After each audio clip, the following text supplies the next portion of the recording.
Hello, everybody. Welcome back to Monkey Brains. We're still the Monkey Brains, as we We're always still are. the monkey brains. I Yep. am Amber. I'm Jem. Oh Hello. crap, he remembered this time. And I am River. Hello. Hello. Sadly, Soul is not with us today due to being sick, so he is Yeah, resting. he died. I'm Yeah, sorry. his illness got the better of him. He's resting 6 feet under. Yeah. If anybody ever sees his grave, you can Pee give on him it. a little No. bit Please, we're going to. This is the kickstart of our Rest in Peace Soul merchandise. You can buy it at our website. We're just gonna have like shirts with like doves, and it just like says "Fly High Soul." This is the And then we sell it for screenshot. 50 And then bucks. Yeah, that's how we get an enterprise started. Yeah.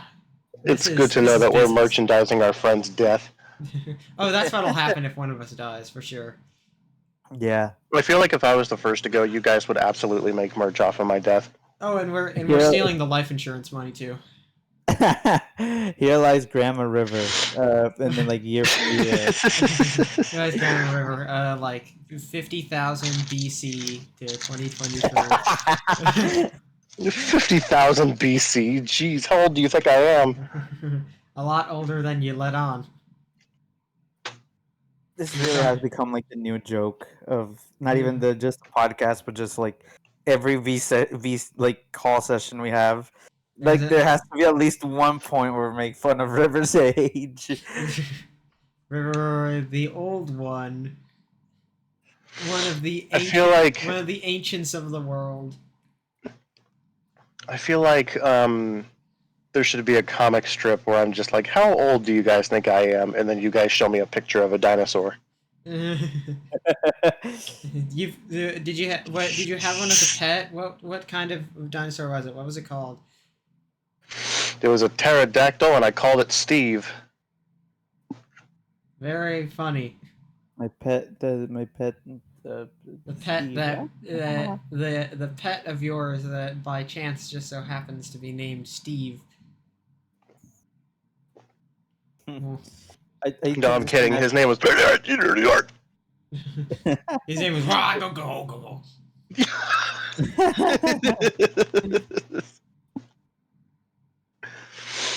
I could just imagine now.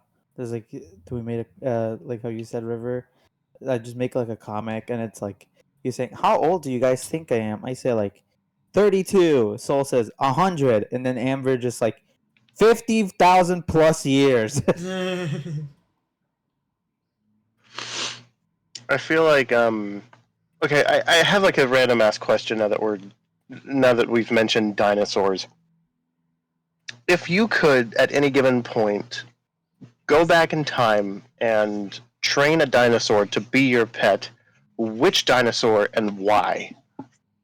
Oh, I think I'd like the big, long, tall ones with the big neck. I don't remember what their name Dinosaur were. giraffes. Yeah, the one that looks like a giraffe.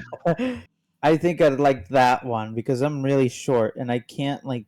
It's pretty hard to like grab things at like higher shelves and stuff. So if I can just have a little dinosaur to help me with that, I think that'd be really awesome.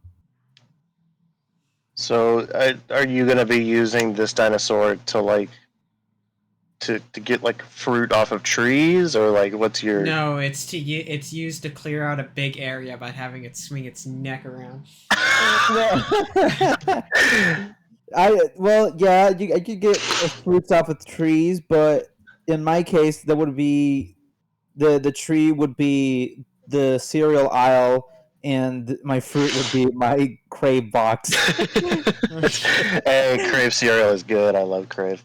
It is. It's the one cereal I've eaten for like the Okay, past now 5 years. here's the question of questions for you. Which Crave? The regular Crave or like the double chocolate Crave? Oh, the regular one. It's Okay, double good. chocolate. It's horrible. Okay, It good. makes me feel like I'm 10 times fatter anytime I eat it. Same. Okay, Amber, what would be your dinosaur? Uh, I mean anyone that A, I could ride, and B, wouldn't actively try to kill me. I think would be a Well, good yeah, starting but this point. is under the assumption that you're like instantly able to tame it. So like, you know, Okay, then, uh, whatever. Nothing like big because I feel like if it's too big, then it'll either be like I have run into the both the problem of where the fuck do I put this thing, and also if people are going to absolutely start shooting it uh, if it's a it's got to be like small enough to fit in your house, kind of thing, or uh yeah, it's got to fit through the front door at least. okay. Uh, I think the best option for me would to be getting like a pterodactyl because at least then I could put it like in a garage or something, and you know, it's yeah. not at risk of being out in the open. Do you have a parking permit for your Velociraptor? As a matter of fact, I do. It's called a handicap parking permit. Go fuck yourself. The handicap is for the dinosaur. You look at the handicap thing, and instead of like, The you know wheelchair, how it's the just the wheelchair, it's like a picture of a dinosaur. God, what if you park your dinosaur in like a no park spot? And you have to That like you're keep it out. the cop would be like, "Excuse me, you can't park there," and then the dinosaur just like opens its mouth and stares at it and is like, "Never mind." the, the person goes to put the ticket like up on the dinosaur, and the dinosaur just like, all right, never mind. He sits the ticket on like the like down next to the dinosaur, and the dinosaur picks it up and eats it.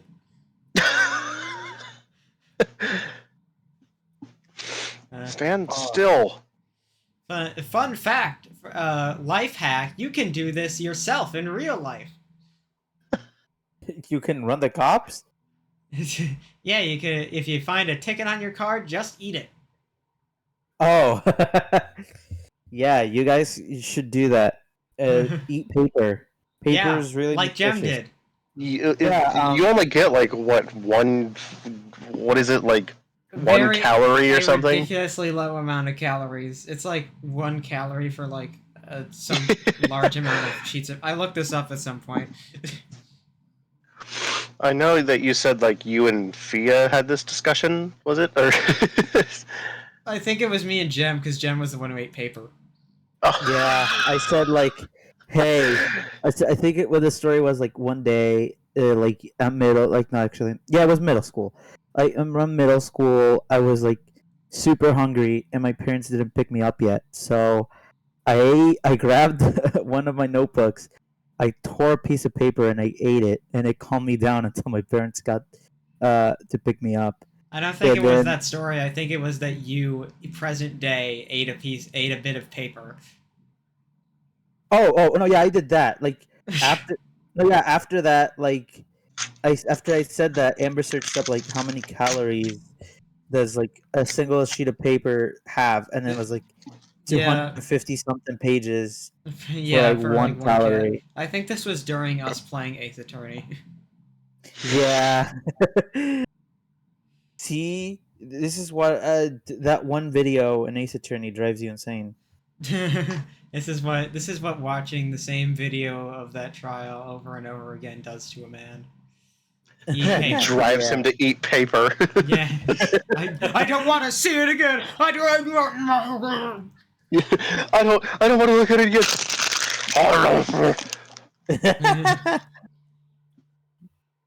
It starts stuffing your mouth with paper, and you start just foaming at the mouth. It's like I don't want to see.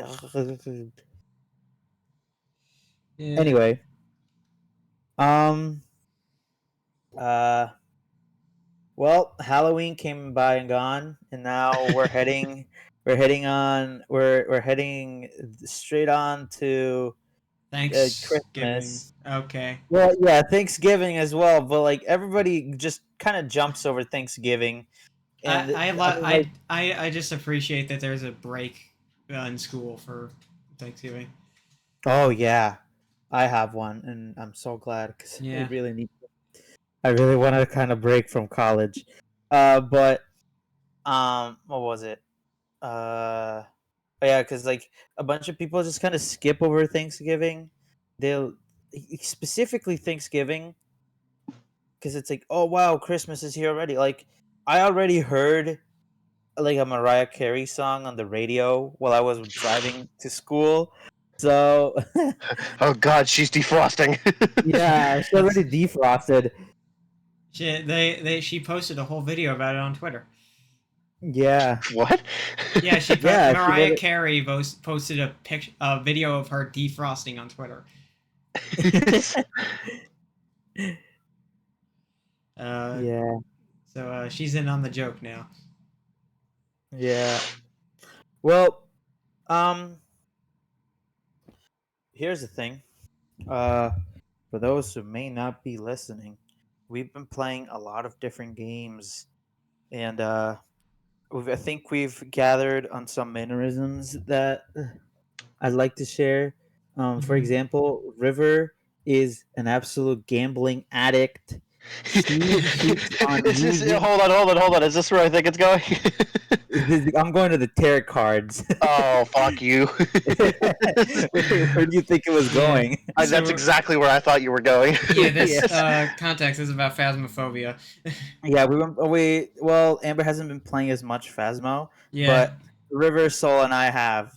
And River cannot keep her hand off of the tarot cards. They're It's funny shit, man. I I had okay. So I posted a clip recently. I was doing a solo run where I went into the house. I got my materials and then I went into the house. I looked down like at the table and it just so happened that there were tarot cards and I was like, I'm gonna get brave. I'm gonna pull one, and so I threw my UV down and then I picked up the tarot cards and I did this thing where if you stand in the doorway and then pull one, then you can lower your chance of something bad happening, like well inside the house. no. So what that does is if you pull a card inside the house and then during the pull animation you walk outside of the house, it can't you can only use cursed objects inside the house, but since you're moving out of it while you're using it, it'll draw the card, but any sort of like effect that requires you to be in the house will not activate. So the death card won't cause a hunt. The devil card won't cause a ghost event, and so on and so forth. So, Stuff that uh, affects sanity will still affect your sanity, but anything that happens inside the house doesn't happen when you're outside. however, there's one card that completely ignores this exception, which is the Hanged Man. It's a Well, 1% chance pull. that's not an exception because you don't need to. The death is something that can happen anywhere. You mean the Hanged Man? Sure the ghost can't leave the house. Yeah, but like, it's not like a requirement to be in the house in order to die. But the fact of the matter is, I pulled the Hanged Man, and it's supposed to be a 1% chance pull. I just so happened to pull that card on the first draw, and I immediately died. And the whole clip itself is like a minute long or something like that. And I I ever since then I've been so mad. I've been wanting to get. I mostly it's mostly just like I want better pulls, you know. So there was one instance where I was playing with, I think, was Soul there? I know me and you were there, I Jim. think Was Soul Soul? was. Yeah, Soul was there. He was. And then you guys went inside the house to go start setting up and find the ghost room. I found the tarot cards first thing, and I picked them up. And Jem wanted to scream at me. Yes. Yeah, because the pulling the tarot cards counts as using the cursed object, which means that your setup period ends, and uh, even if you're pulling the cards with no effect other than sanity or the very low possibility of death, it still ends the setup, which can be valuable. Yep. So yeah, Jem was practically screaming at me to put them down, and I was just like, "Nah, I'm gonna keep pulling them." And then finally, when they started getting to taking pictures, I had already pulled all 10 cards. Yeah. So Jem got so mad at me. It was so funny. Yeah, because the ghost started hunting right after. And they got really active. The ghost got really active on like the first, like 5 minutes of the game. Actually, no, because 5 minutes it doesn't last that long. Like 3 minutes of the game. And I'm the novice. I don't really know. I don't really know every little nook and cranny of Phasmophobia. So the ghost being active that early is kind of scary. Yeah. The thing is, I just hit level 50 recently. Um, Jem, what level are you? Do you know? I think I'm level 15. Level 15. So, the point is, Jem is fairly new to Phasmophobia. Yeah. He Yep. got he bought the game like a while after we had played together for a bit. Yeah, Me and my brother and also Soul. Yeah, and also, fun fact: Phasmophobia is literally my first horror game I've ever played. So Okay, I'm I not did not used to know horror that. games. That is amazing. Yeah, I've never played a horror game. I think my first ever interaction with a horror game was like back in like elementary. My school used to have a computer lab, and some kids downloaded FNAF 3 into it, and that was my first thing. And I knew FNAF had jump scares, so anytime they booted it up, I just looked away. I I think like the first game that I actually like played horror game that first horror game that I played was FNAF.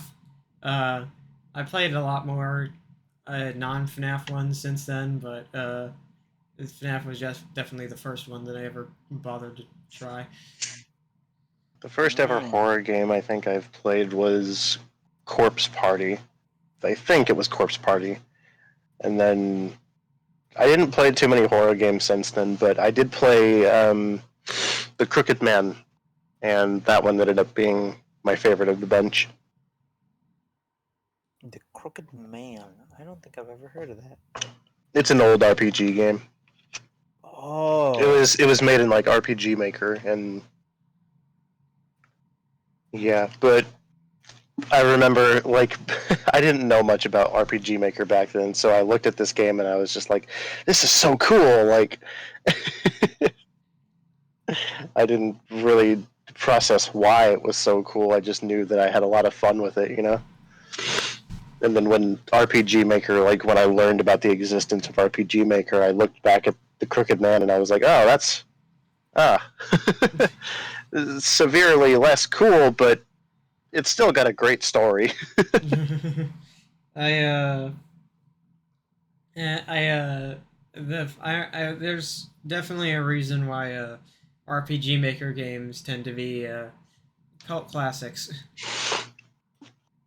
Yeah, you have all the like uh, Corpse Party Like is that. made on RPG Maker.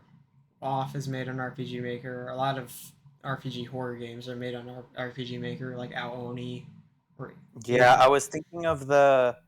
Did you guys ever uh, know of that one game that's like it's like purely in Japanese, and I think it's made on RPG Maker, but there's like a specific like game over screen that you can get if you glitch out the game that shows like what people assume that is like a real corpse image.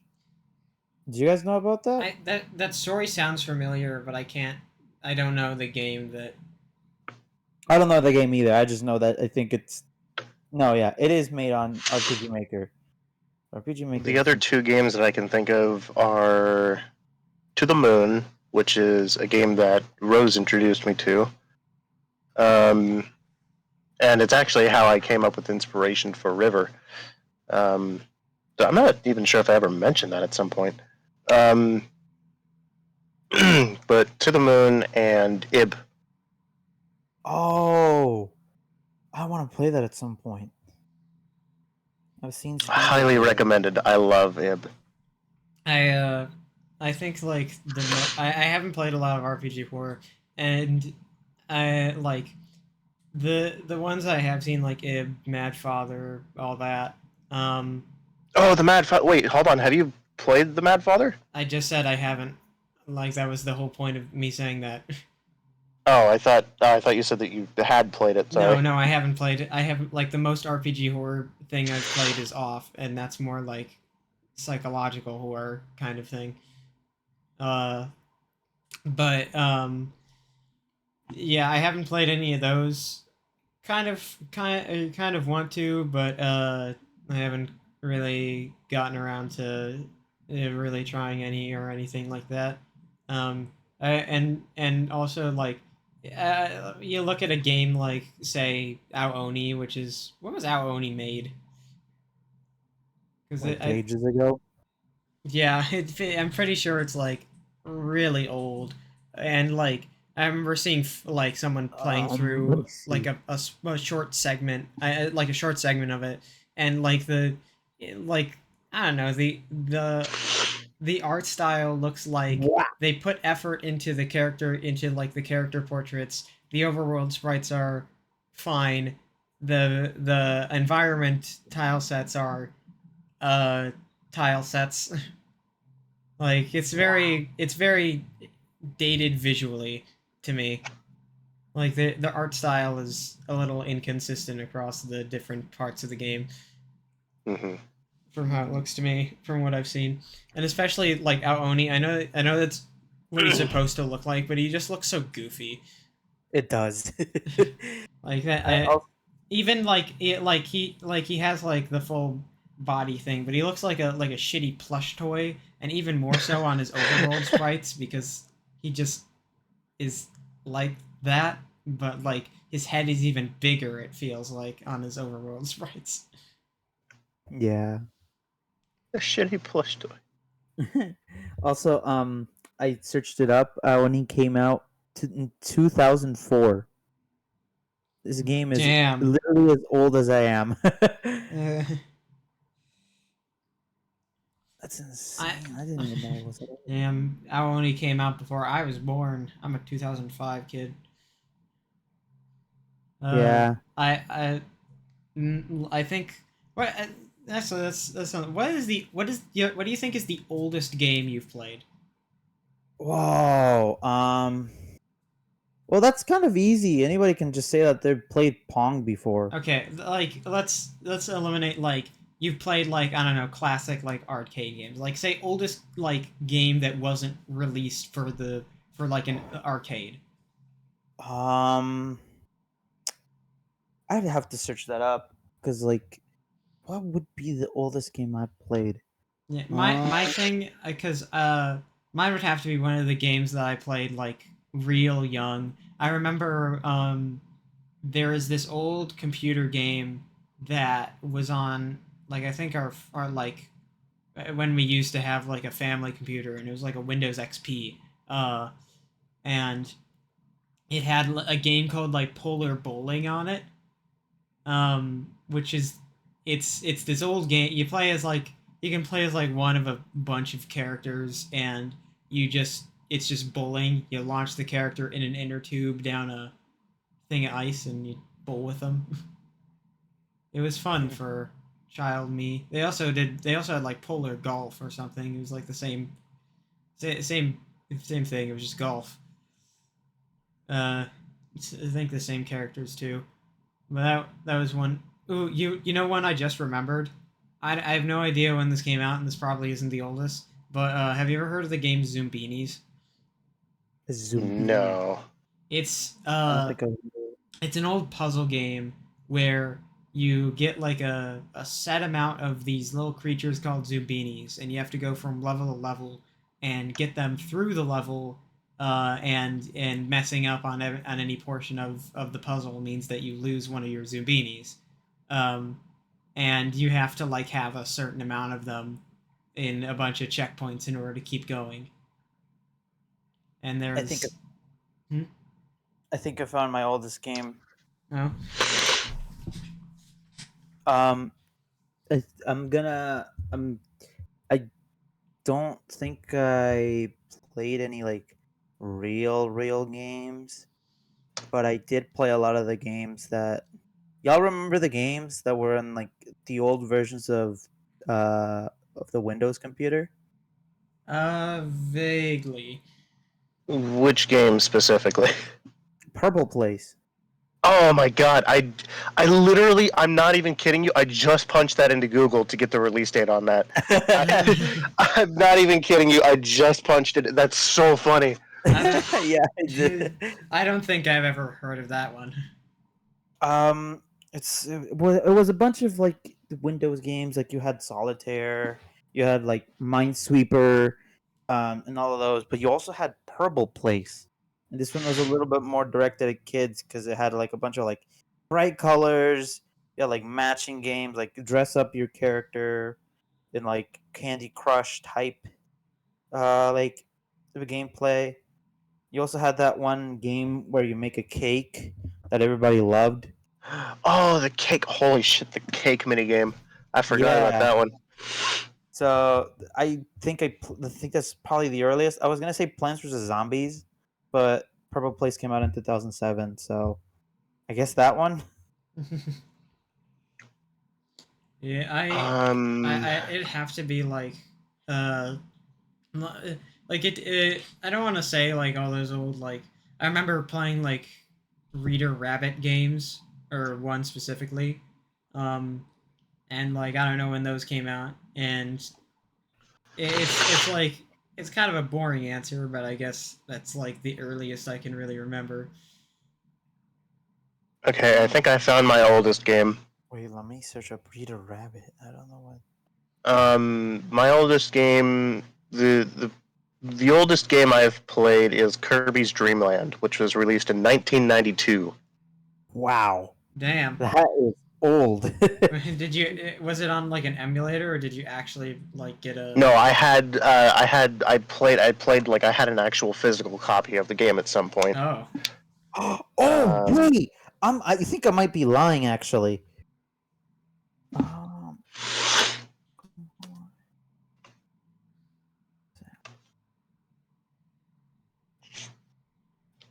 Oh, okay. Yeah, I'm absolutely lying. I'm sorry. The actual oldest game I played was Pokemon Sapphire, when did which that? When I did that come out? 2002. No. Yeah, I got it from a gift that one of my cousins gave me. One of my cousins gave me a Game Boy, the one that they can like flip on, like flip the little screen, and it came with Sapphire. I didn't understand anything because it was in English, and I didn't understand English back then. So kind of just like mashed through the entire game, and I'm actually kind of surprised I got a little bit far into it without understanding any of the dialogue. I remember there was a there was a thing with back because my sister's first game was Pokemon, and I vividly remember her um so again keep in mind first like ever time that she really used like the like her first system was the DS, and the what she like she went through the Pokemon, and there's like a point somewhere in Platinum where you go to you like go to the professor's lab, and then like they have like a dialogue choice of like, are you ready to or like go and go on your journey or something to that effect. I don't remember. It's when you receive the Pokedex, and my, and it's really funny because it's so like uh it's such like a thing that you don't think about ever at all.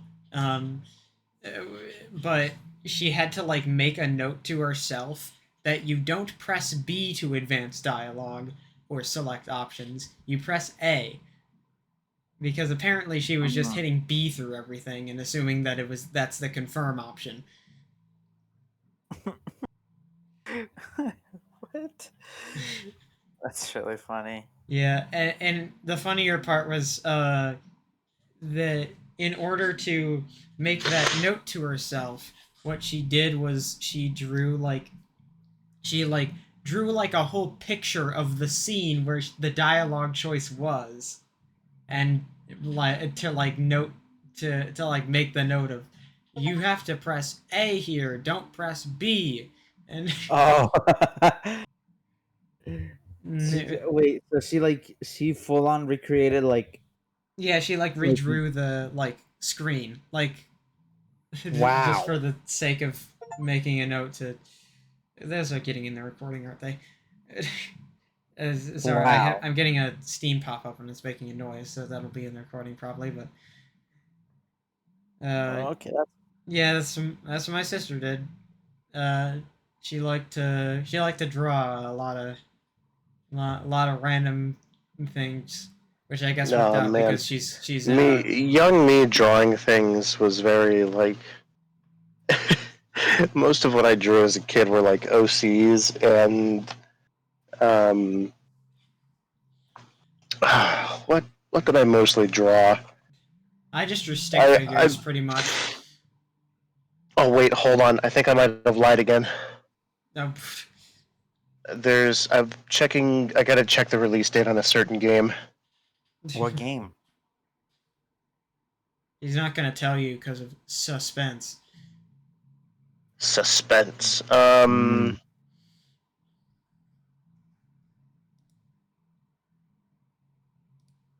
Oh no. Okay.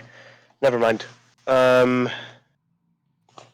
Yeah, I was thinking, and then sorry, I started thinking of like old Sega Genesis games, and uh, Rystar came to mind, but Oh, Rice that one Star. was that one was released in 1995, so a Yeah. Wait. year after Kirby's Dream Land.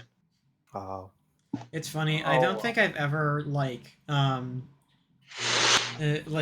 on the topic of Sega. I don't think I've ever really bothered like as a kid I owned Nintendo, so I wasn't playing anything Sega.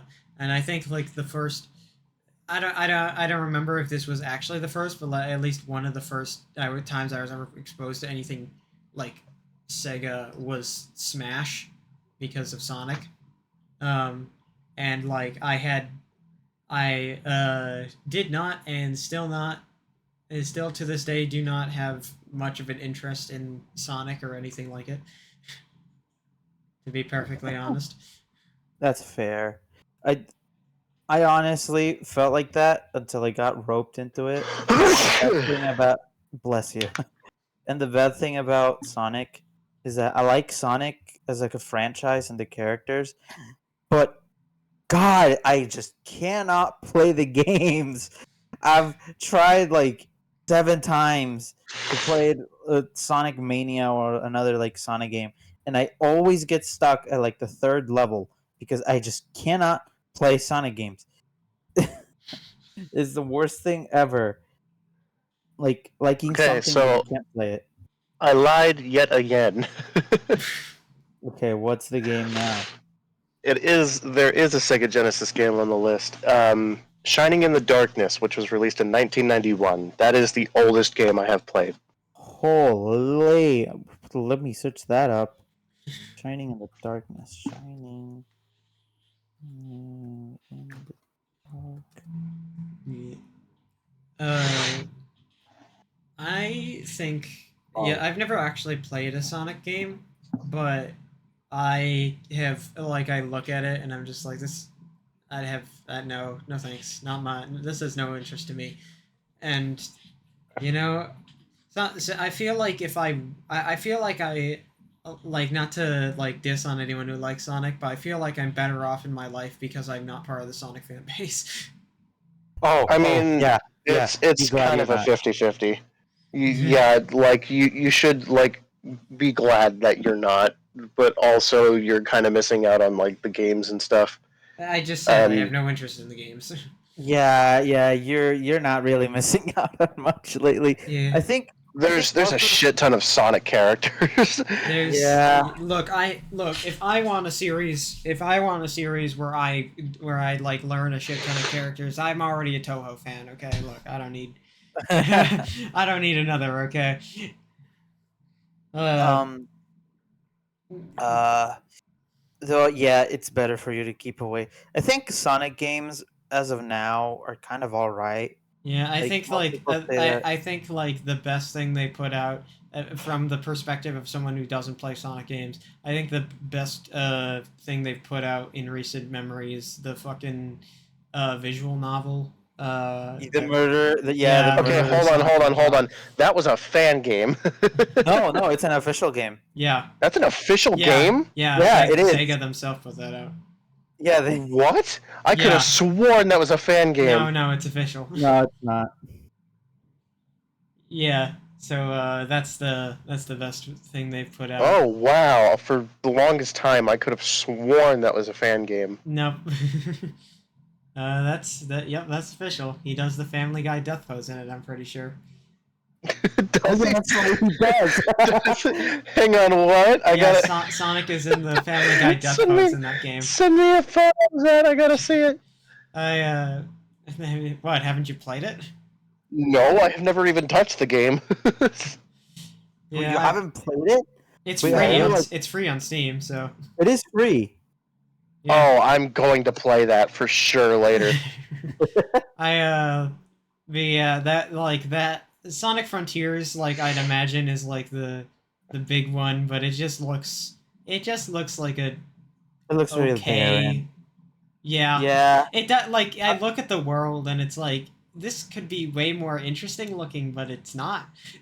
Yeah. Like It's definitely like it set like a milestone for Sonic games because like open world, we haven't had open world since technically Sonic Unleashed, but it wasn't like executed properly, and so it feels kind of empty, you know.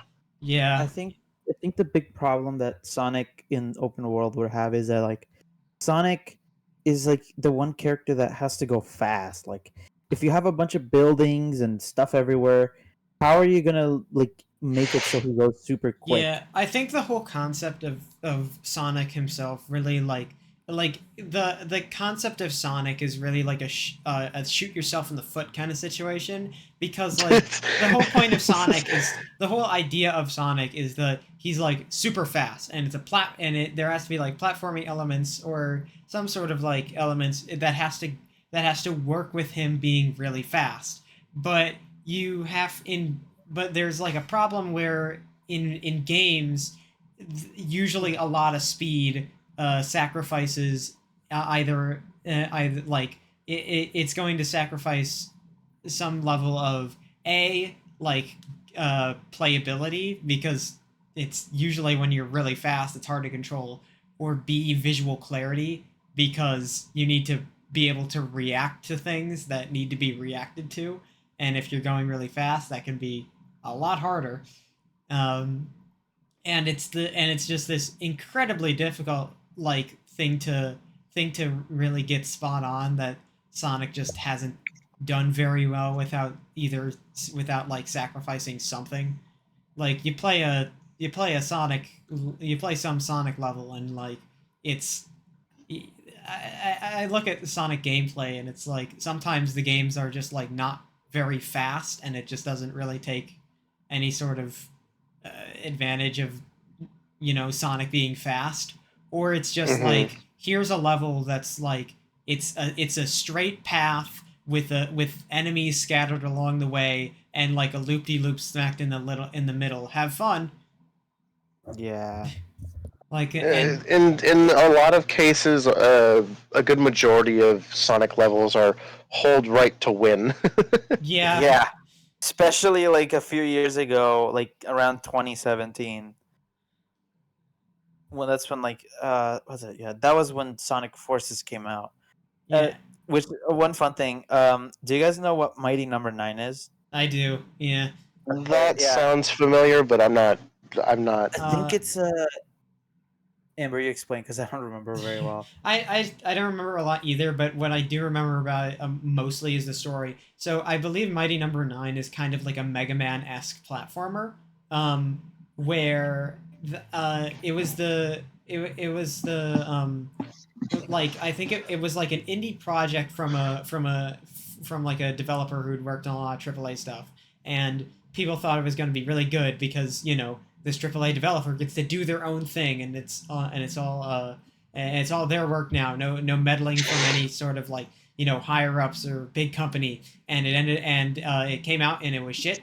So uh, Yeah. that was Mighty Number Nine. Yeah. Mighty And Number Nine is a 2016 action platform video game developed by Concept in conjunction with Inti Creates and published by Deep Silver. The game was crowdfunded through Kickstarter and incorporated heavy input from the public. yeah, it turned out to not be good. And the funniest thing I remember seeing was that like around that time Mighty Number 9 released, and it wasn't really that good, and the official Sonic Twitter account said like congratulations on releasing Mighty Number 9. I That's at least better than nothing. And then like just a few days, actually not a few days, but like probably like a few weeks later, they released Sonic Forces, I think, which is like one of the worst acclaimed Sonic games ever. So Yeah. it was like it really looked very hypocritical in their part. Yeah, I think I know obviously it's just because the social media manager is just they don't I imagine the amount of news they receive on like stuff for Sonic games is they're probably not they're probably the most they're connected with Sega is just here's like the business stuff we want you to tweet out and then do whatever. Uh Yeah. and that's probably the most he's connected. So it's like you can't blame the guy behind him, but also that's just really funny. The best part about looking at Mighty Number Nine is that it's got a 5.6 out of 10 on IGN. It's always Wow. funny to look at like IGN ratings for compare this big AAA game to this like children's game review that they did, and it's like a baby's game, and it's rated like a 7.5 or an 8, or I think it's like there's one like they rated like a Peppa Pig game a 9, and Oh yeah. and then it's like this critically acclaimed game is worse than Peppa Pig according to IGN. Yeah, IGN And just really doesn't have a really good thing it's going always on. like the amount of like times that people the amount of like things where people can make fun of like if you give a decent review and a decent score that can be agreeable in like if you're like a game reviewer, you're not going to get much attention. It's like people are going to be like fair enough, fair review. They're not going to talk about it. What they are going to talk about is when you put the complaint too much water in Omega Ruby Alpha Sapphire, and Oh yeah. Too much water. yeah, No, you want too much water. Look at Legend of Zelda Wind Waker. I think the idea behind that complaint was just there's too much like open water sections of the game, Yeah, but there is a like lot. there is, but like it's so funny just seeing minus too much water. That's as like a negative for the game, and it's like imagine I'm just imagining that like on a like a Subnautica review like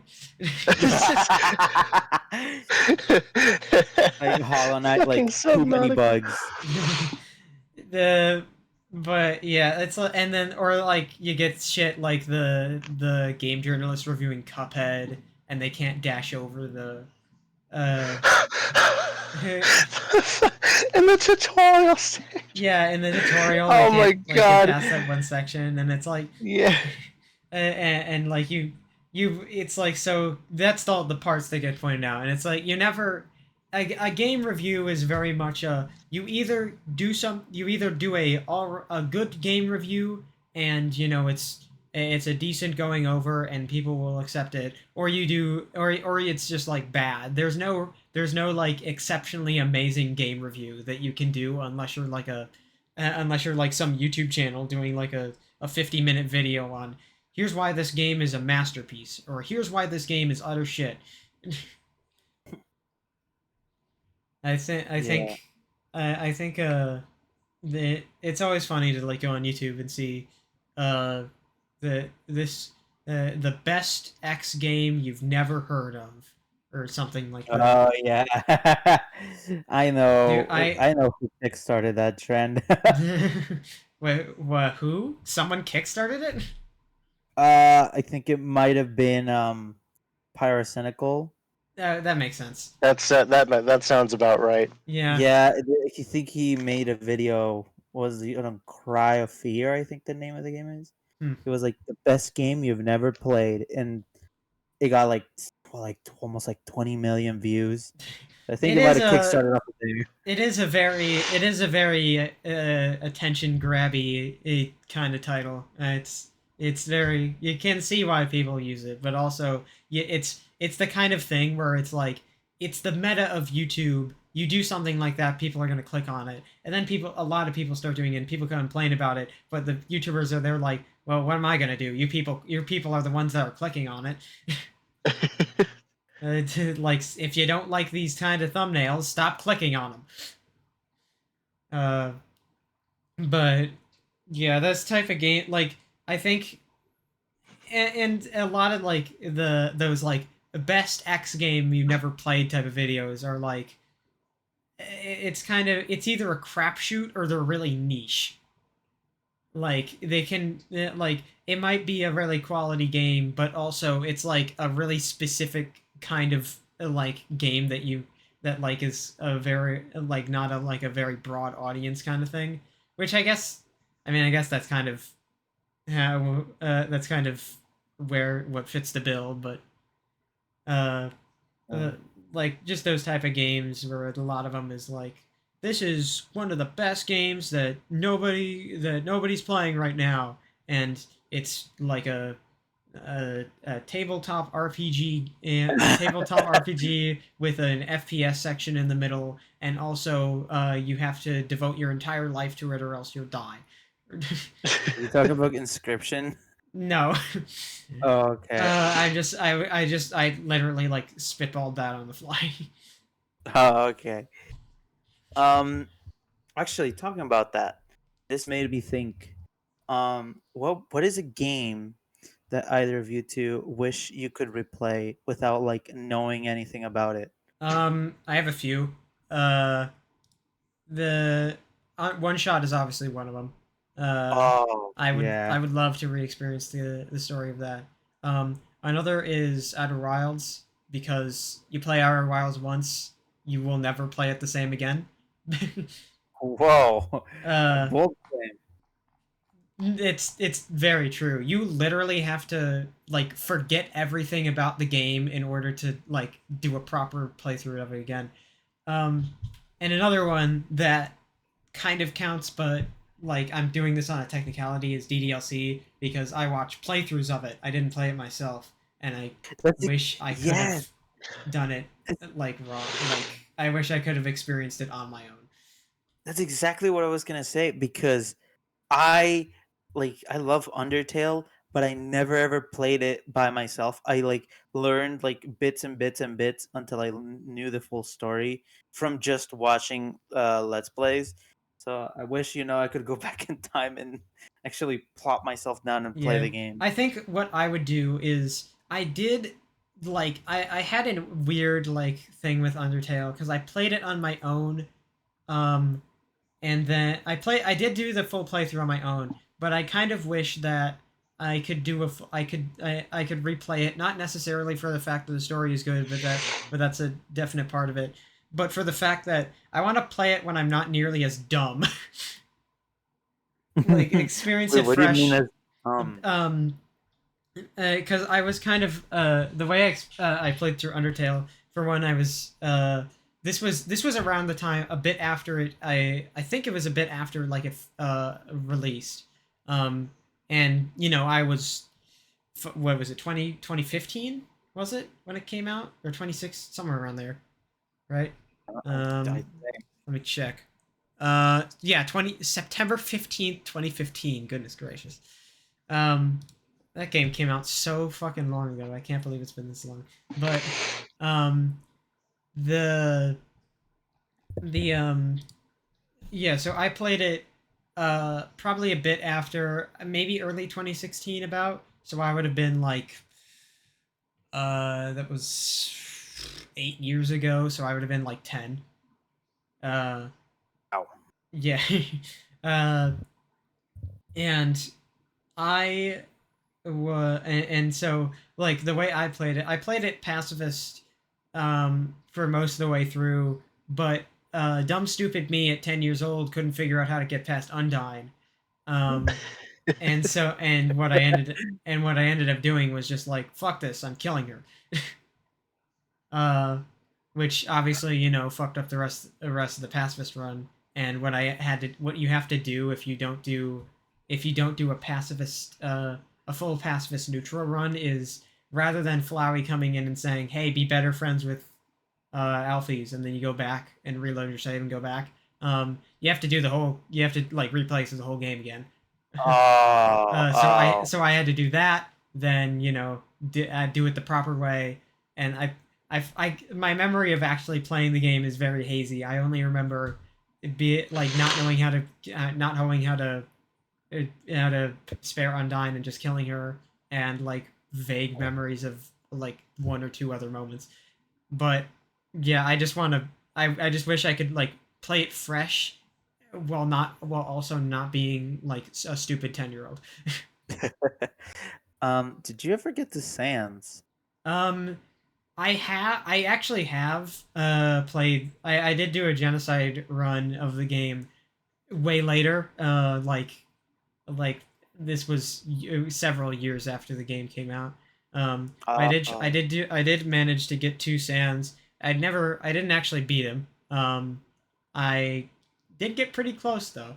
But I never really tried Oh after a wait, while. River, you didn't finish Genocide either. Yeah, no. No. I think I got to Undyne, beat her, and then dropped the game. Yeah, you were like, Wow.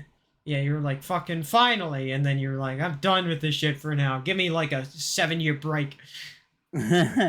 Well, like I'm pretty sure you know what happens at the end of Genocide, right? Yeah. You fight It's only Sans. And then... it's only the thing that literally everyone talks about with the game. yeah. You fight Sans, and Megalovania comes in. Blah blah blah. You Whoa, kill it. Megalovania. Okay, so I'm gonna be honest with you. I don't think I've ever actually heard Megalovania like in full. I don't think I've ever heard the soundtrack. You've only ever heard like the da da da da da da da. Yeah, through memes and stuff. I've never heard the full song. Yeah, It's good. It's a good song. it's yeah, like as much I think like a lot of people like it's kind of done the bell curve thing with popular things of like thing comes out, it gets really popular, and then because it's popular, people start being like, "Ugh, I'm so sick of hearing about this. Would you fucking shut up already?" And then the bell curve goes down. Yep. uh, and Megalovania is very much a song that is that kind of popularity because yet like not only is the Sans boss fight incredibly iconic, but also the music just is like the cherry on top. So of course everyone's gonna fucking love the music and play it wherever they can. And Yeah. not to mention like it's a combination of the fight being iconic, Sans being the most popular character, the song being a banger, and then everyone like throws it at a wall and says, "It's awesome, listen to it," until everyone gets sick of it. It's the popularity effect, but Megalovania is genuinely a good song, and like even re-listening to it like uh 8 years after Undertale came out. God, it's so weird to say 8 years after Undertale came out. It does not feel like It is. like My I feel like the funniest part is you're sitting here going, "God, that doesn't sound right," or like, "God, I feel old saying that." Imagine how I feel, looking back at. having first played the game like what 2 years ago.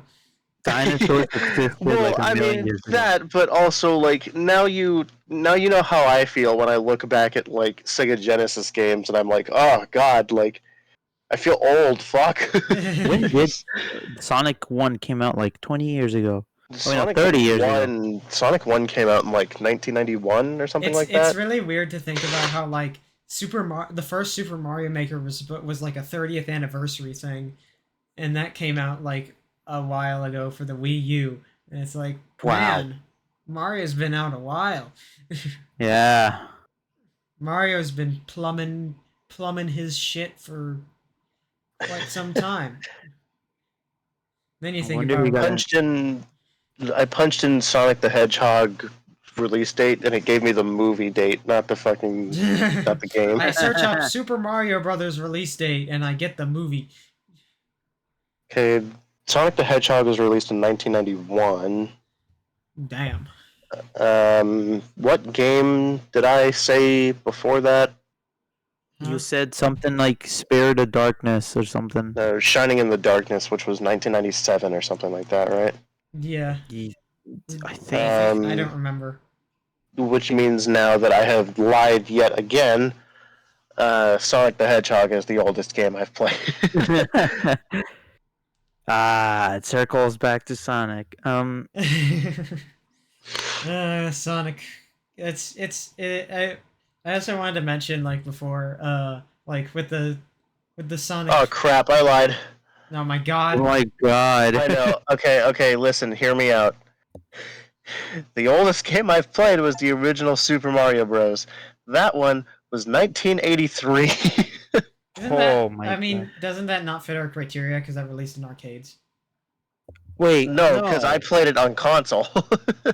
Wait, no. The original Super Mario Bros. Didn't come out for arcades, Did it not? I think. No, that I No, think you. That no, I it think came you might out. have It been came out Donkey Kong. originally on NES. Hmm. And then Yeah, it had and then it had arcade versions later, I think. Well, I mean, I wasn't alive during that time, unlike Rivers, so. I wonder when Pac-Man was released. That. 1980, which means Pac-Man is my. No, that's okay. That's definitely that's an an arcade arcade. game. Yeah, that's an arcade. That That's an doesn't arcade. fit. No, it can't be an arcade game. It's Capcom. It's. Hang on. Was it an arcade game? Oh yeah, no, it was an arcade. Never mind. Apparently, it was released on the Atari 2600. Holy shit! God, Atari. I think my parents have an Atari somewhere in the basement.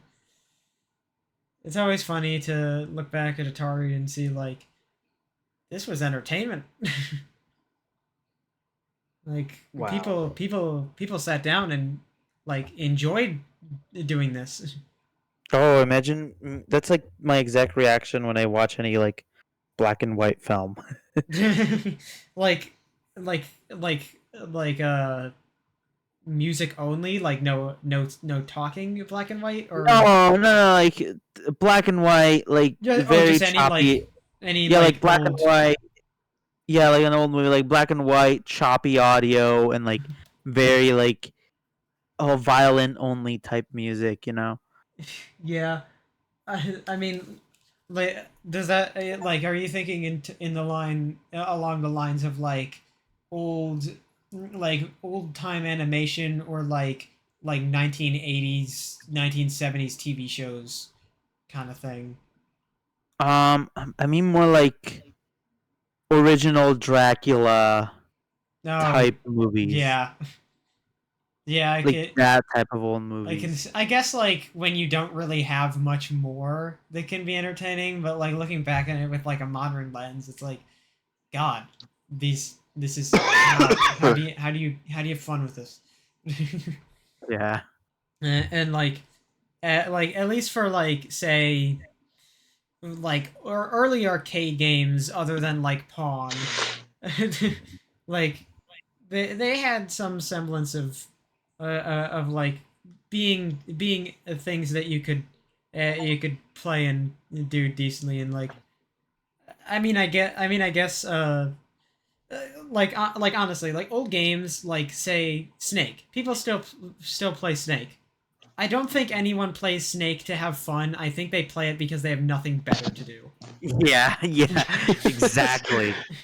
Like that's just like games like Snake are. It's you're not playing it for the purpose of entertaining. You're playing it because you're at school and the lesson is really boring, and you're just like, I Yes, can't. that's exactly what everybody did in my high school. That's why I did that, but with Google Solitaire. That was Solitude? yeah, that was what I played. Yep, solitaire, absolutely. I did that, but with the little Pac-Man mini game you get in Google. Oh, yeah, like old arcade games are exist nowadays for the sole purpose of that you can code them in like 2 hours, and you can and if you play and you can play them when you're bored. It's like a mobile game but much less complex Yeah. and without microtransactions.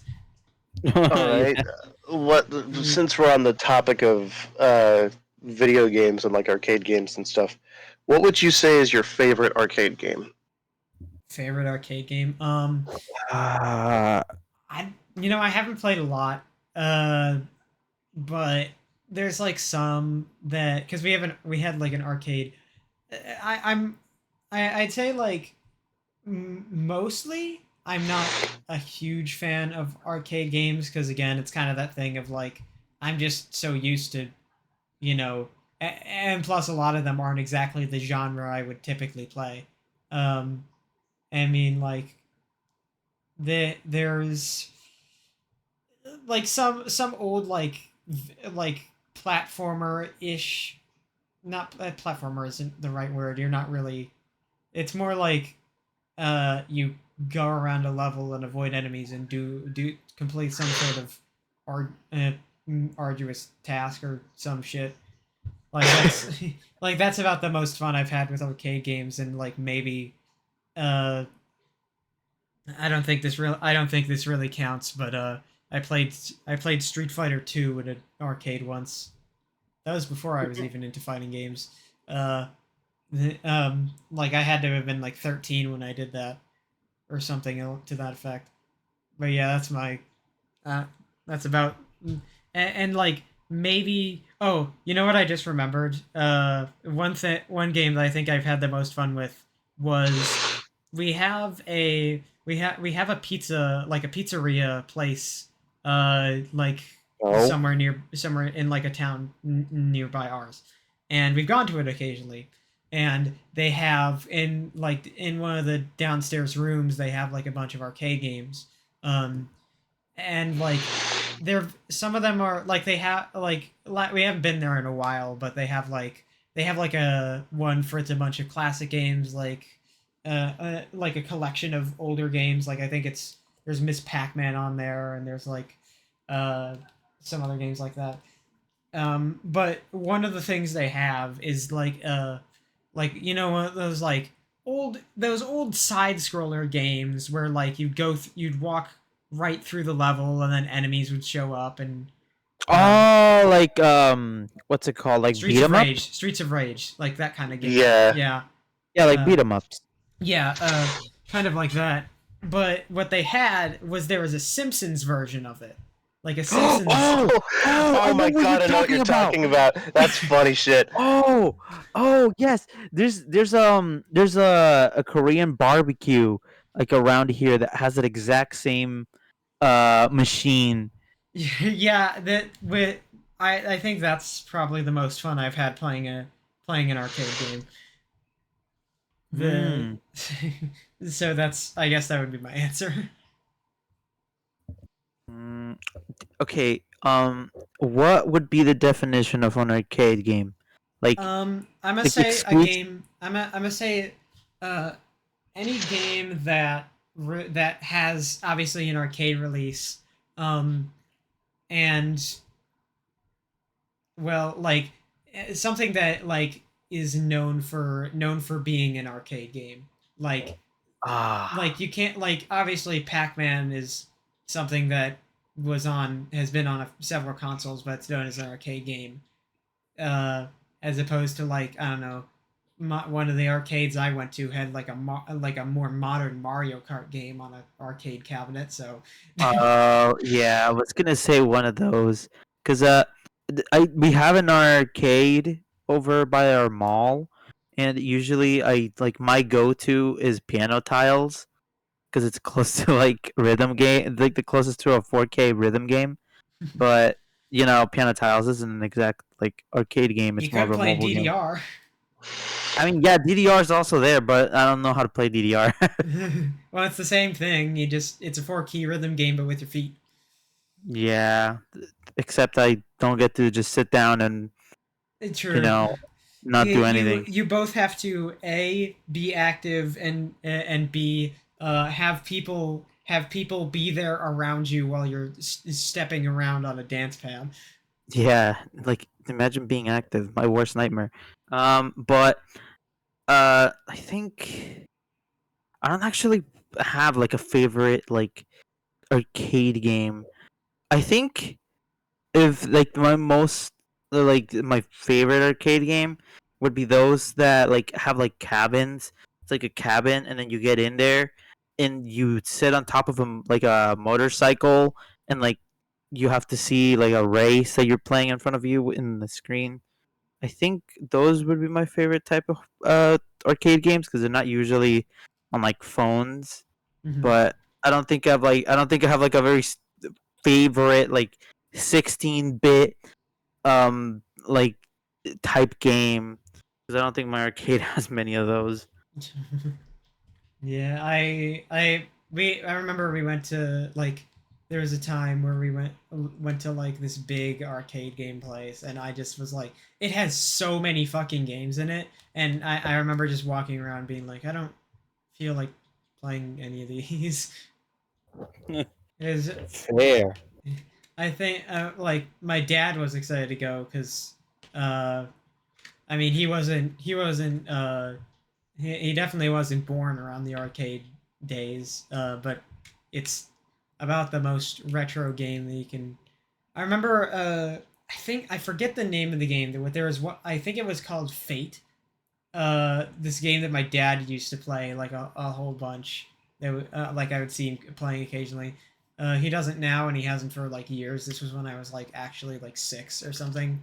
Um, I think it was called Fate, but I don't remember.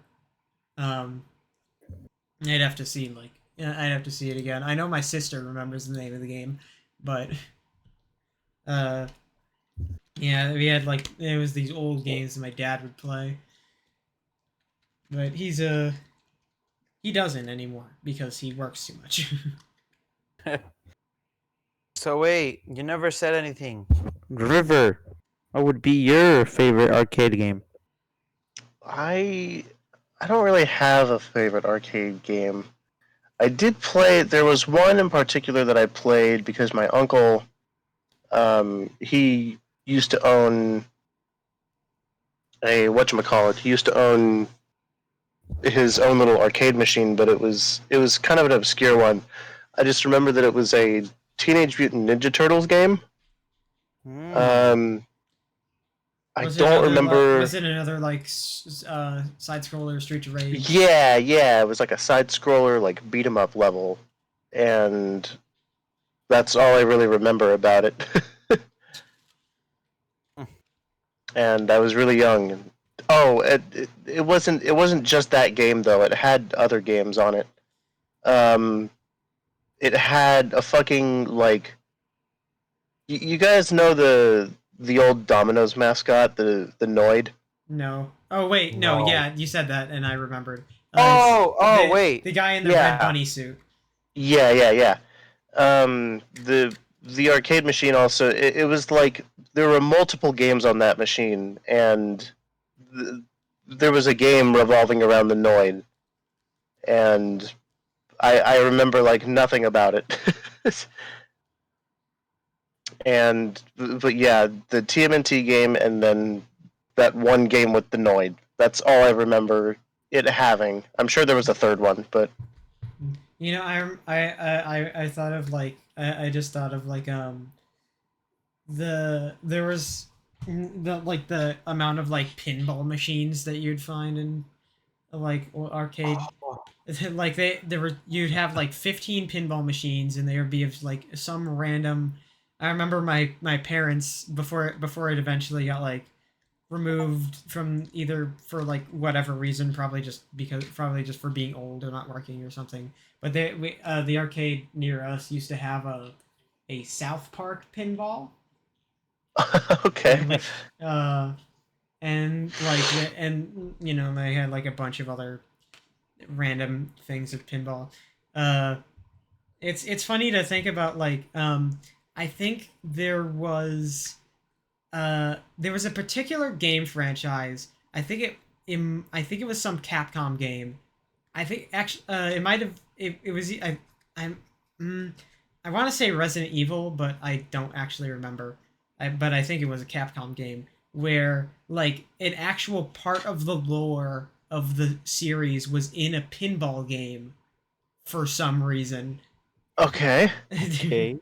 Like and because I think I watched like a lore video on some series and it was like yeah, so in this like pinball game and I'm just like what. Which is How would you even put like lore in a pinball game? cutscenes that would play in like the little screens. What? Wait, but wait. Huh? So on a lot of pinball machines you'd have like these little screens which like if you did something cool they would play out a little scene. And I guess you could like, you know, if you wanted to, you could just put cutscenes in there and they sure did. I don't. I mean, it might not have been pinball, but I remember it being like one of those kind of like physical like cabinet games. Hmm. Uh Um. You know what you're really reminding me of? I know it's off topic a little, but you're really reminding me of like all of the like hoop games that you find in arcades, like all of the basketball ones, and oh, also that one that you like has like a little ramp and you have to throw like you got a ball and there it's like a like you know I don't know how to call it, but it's the one I think I know. You like you get a ball and you like roll it up the ramp and you try to get in one like the Are circle you talking about skee yeah, ball? yeah, ski ball. Yeah, t-ball is that how it's called? Skee ball, yes. yeah. Oh, I okay. forgot. Honestly, I forgot the name. I knew the name. I completely forgot it.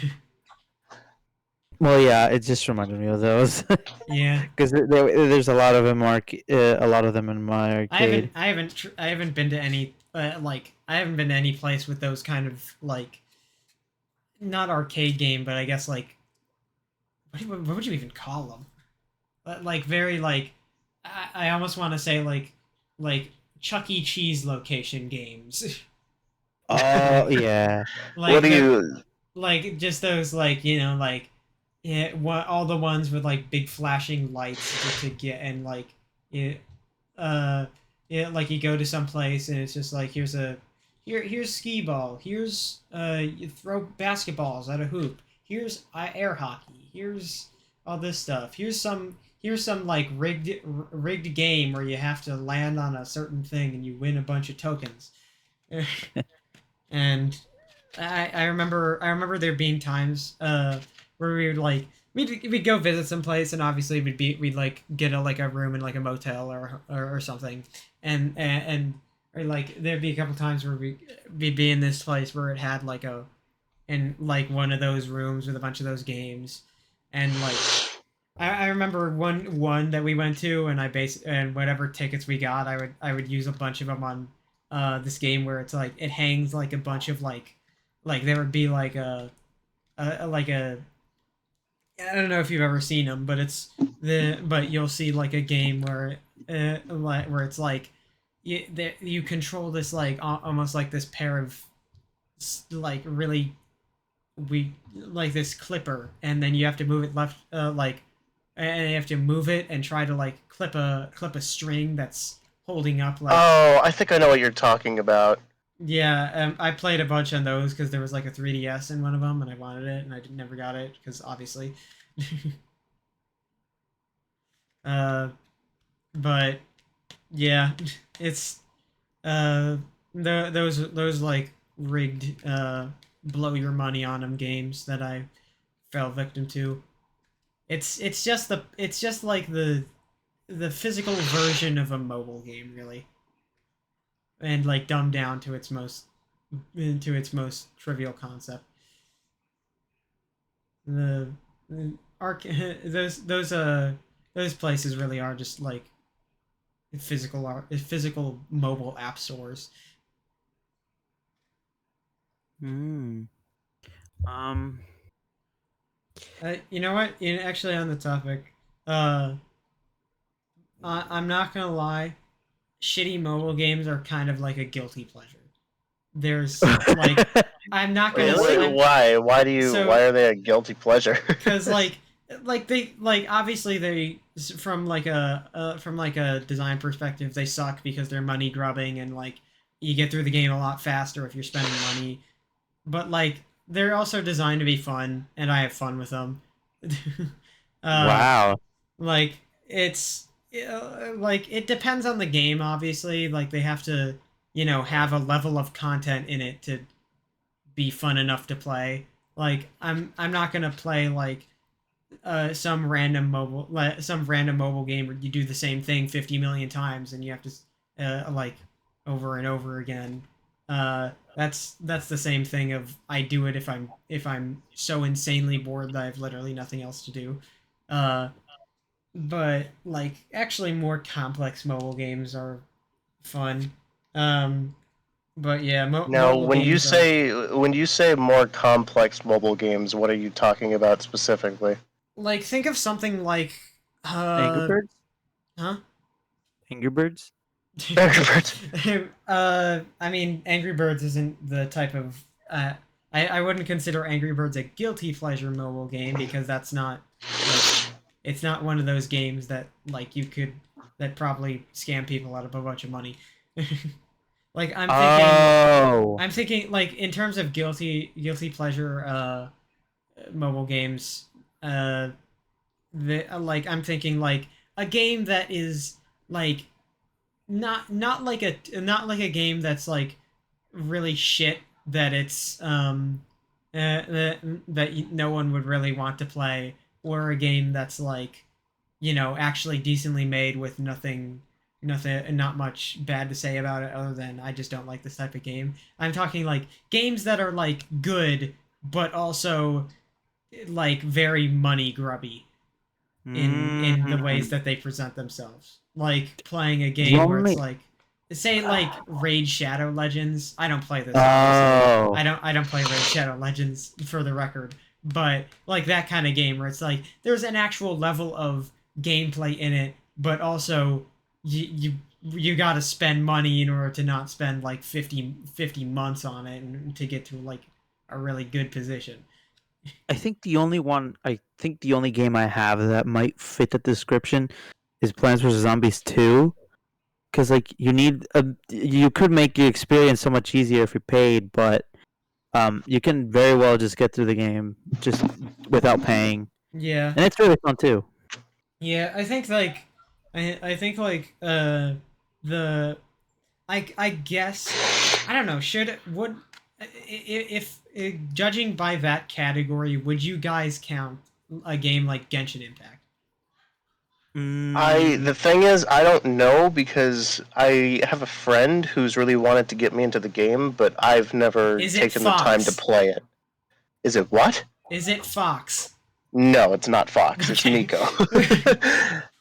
uh yeah, I've played a decent amount of that game. And it's not nearly as you pay to win as mobile games. Like you can get through the game decent, and there's like a shit ton to do no matter what like how far through the game you are. The only like complaint is that some of the events like basically require you to have like a max level team with like good equipment, or else you're not really gonna beat them because all the enemies are set to like to like really high levels.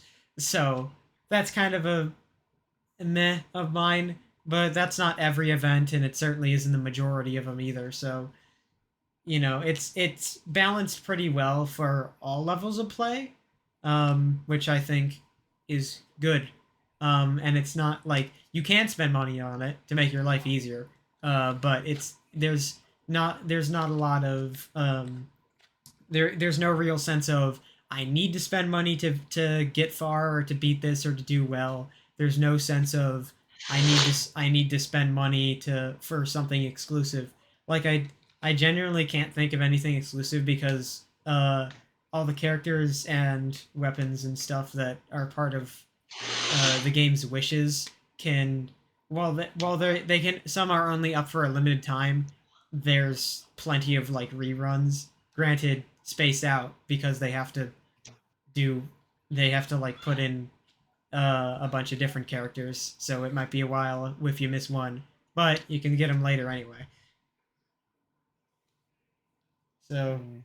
it's kind of the category, but not really because it's not like that bad with its spending money. I still don't like that you get that spending money is an option, and I always have the idea. I always have the stance of if the game if the game like you can spend money to on the game with and do that in order to like get in order to like basically just skip progression, then that's a negative towards the game, in my opinion.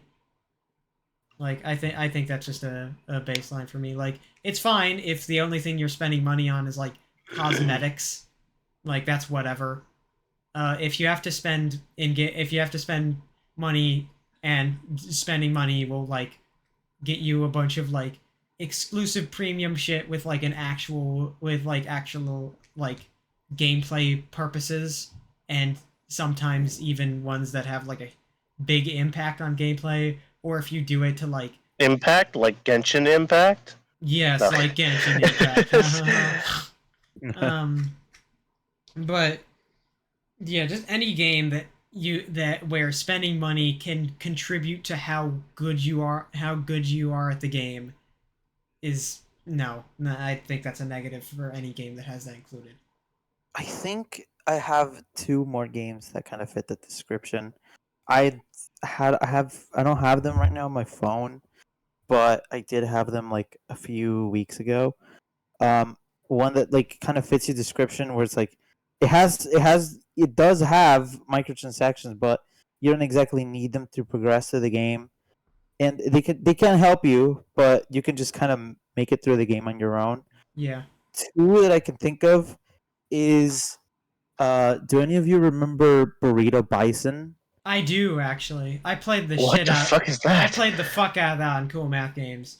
Ah, yeah, I have it. I had it on my phone, and It's it's free, by the way. And you can just I had it on my phone, and I just kind of messed around a bunch on it yeah, around base the end of my 12th yeah. grade. Also, River for context. Burrito Bison. The idea, the opening cutscene for the game is you're like this like bull guy.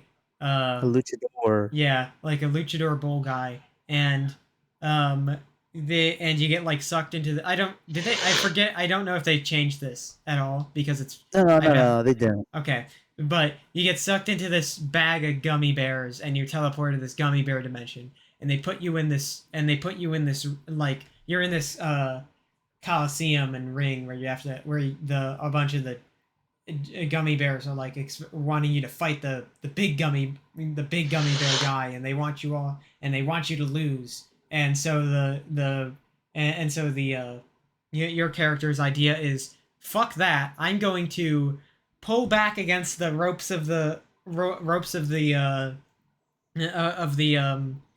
Oh, the ring. of the ring, and then launch myself at top speed out of this fucking coliseum.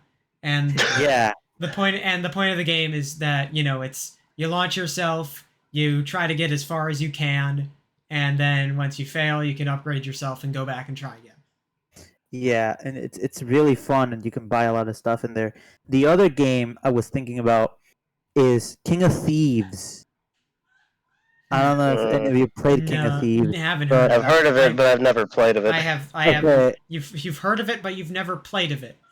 Sorry, I can't English right now because I'm like doing two things at once. What are you doing? Are you playing Phasmophobia again? No, because didn't you say that like my camera what the fuck? Didn't Are you good? Shut up.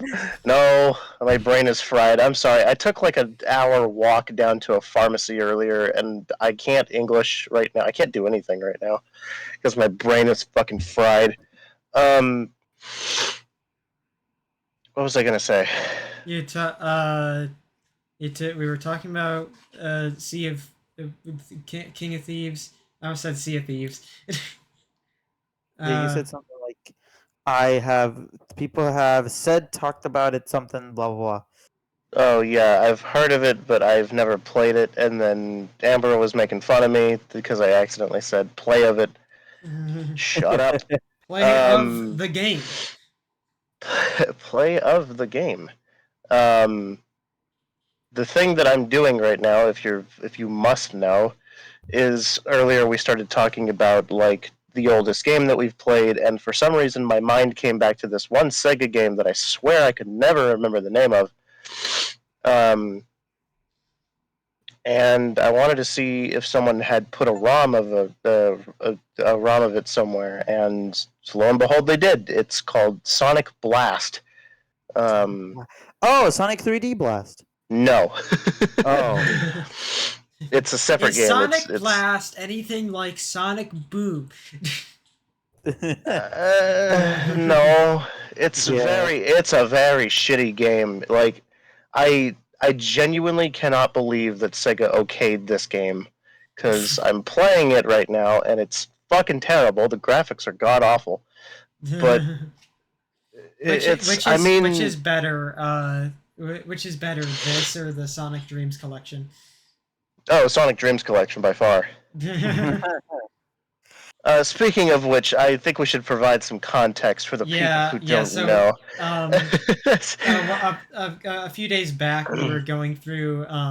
We were scrolling through like I was scrolling through old videos on Mark and Jack's channel. At the time, it was Jack's Afterguy's channel, and I was just looking at all these old games that he used to play and like all the ones I remembered. And I scrolled past Jack playing Sonic Dreams Collection, which for those who don't know is like a fan game presented as like, oh, here's a bunch of old unreleased fan games that Sega never put out, um, and the and it's quite the surreal experience. And River had never heard of it, so we stopped and she started playing it. And in case you've never played it, go look up gameplay footage right now. It's really weird and fucking odd. It's a drug trip of a game. Yeah, it's quite the odd game for sure. But it's 10 out of 10. Thanks. I hate it. this game is amazing. I never want to play it again. Right. uh, but yeah, so River played that, and that's the context. I think easily the best part about the Sonic Dreams collection had to be, oh, should I? I'm like, there's a part of me that's like, is anybody actually gonna play this? Well, Because okay, hang on. This came out like a while ago. For one, it's even like, okay, describing it and seeing it are two very different things. Let me tell you. okay, And also, I it's just old, so don't care about. If you care about Sonic Dreams collection spoilers, here is your official warning to skip ahead like a good 30 seconds. if for some reason you don't want to be spoiled on this game, sure. Sure. The part that definitely threw me off was Big the Cat. Oh yeah, there's like, I don't there isn't even an explanation for why the fuck that's there. That whole level in an entirety is probably the most ridiculous. Like single-handedly the worst. Yeah. Yeah, because for those who don't know about the game and also at the same time don't care about spoilers, it is a level in the fictional Sonic Movie Maker section of the game where you come out of Rouge's you get birthed you get you are birthed by Rouge and fall out of her into a cradle. Uh, Mind you, she is still fully clothed. Yeah, and she's just like set like doing the splits on top of the cradle when you look up, like fully clothed. There's no like nudity or anything, but And then you the drop best out and part, then you look up and then you realize it is like, oh and then the best part about this entire experience is that at the beginning of the game, you have this feature of making your own like. It was labeled as like an OC like Sonic maker, like an original character creator of sorts. yeah But the idea is that you can resize the arms, resize the legs. That doesn't matter later on. Like it doesn't yeah matter what you you resize can them to. It's still yeah going to be the basically same. you make your own it gives you like a Sonic model and you can change the size of it, you can change its positioning, you can change its color, and that's about the most you can do of it, and it gets injected into Sonic Movie Maker on a couple occasions, And specifically in this level is one of them. And the best part about it is that I named mine Buttercup. It Yeah, was one of the Buttercup the Hedgehog, and yeah in that specific level, when you look up, you can see your this recolored original character of yours like glaring down at you, and it's very creepy because he's giant, and he's just staring down at you, and the big beady eyes and the oh god, it's terrible. yeah the it's a real trip, that game. It's a drug trip, but my god, it was Yeah. fun. It's yeah, it's very quite the experience to have. Uh, and of course, any sort of YouTuber hopped on that and it's like this fucking weird ass game, and they get like a million views.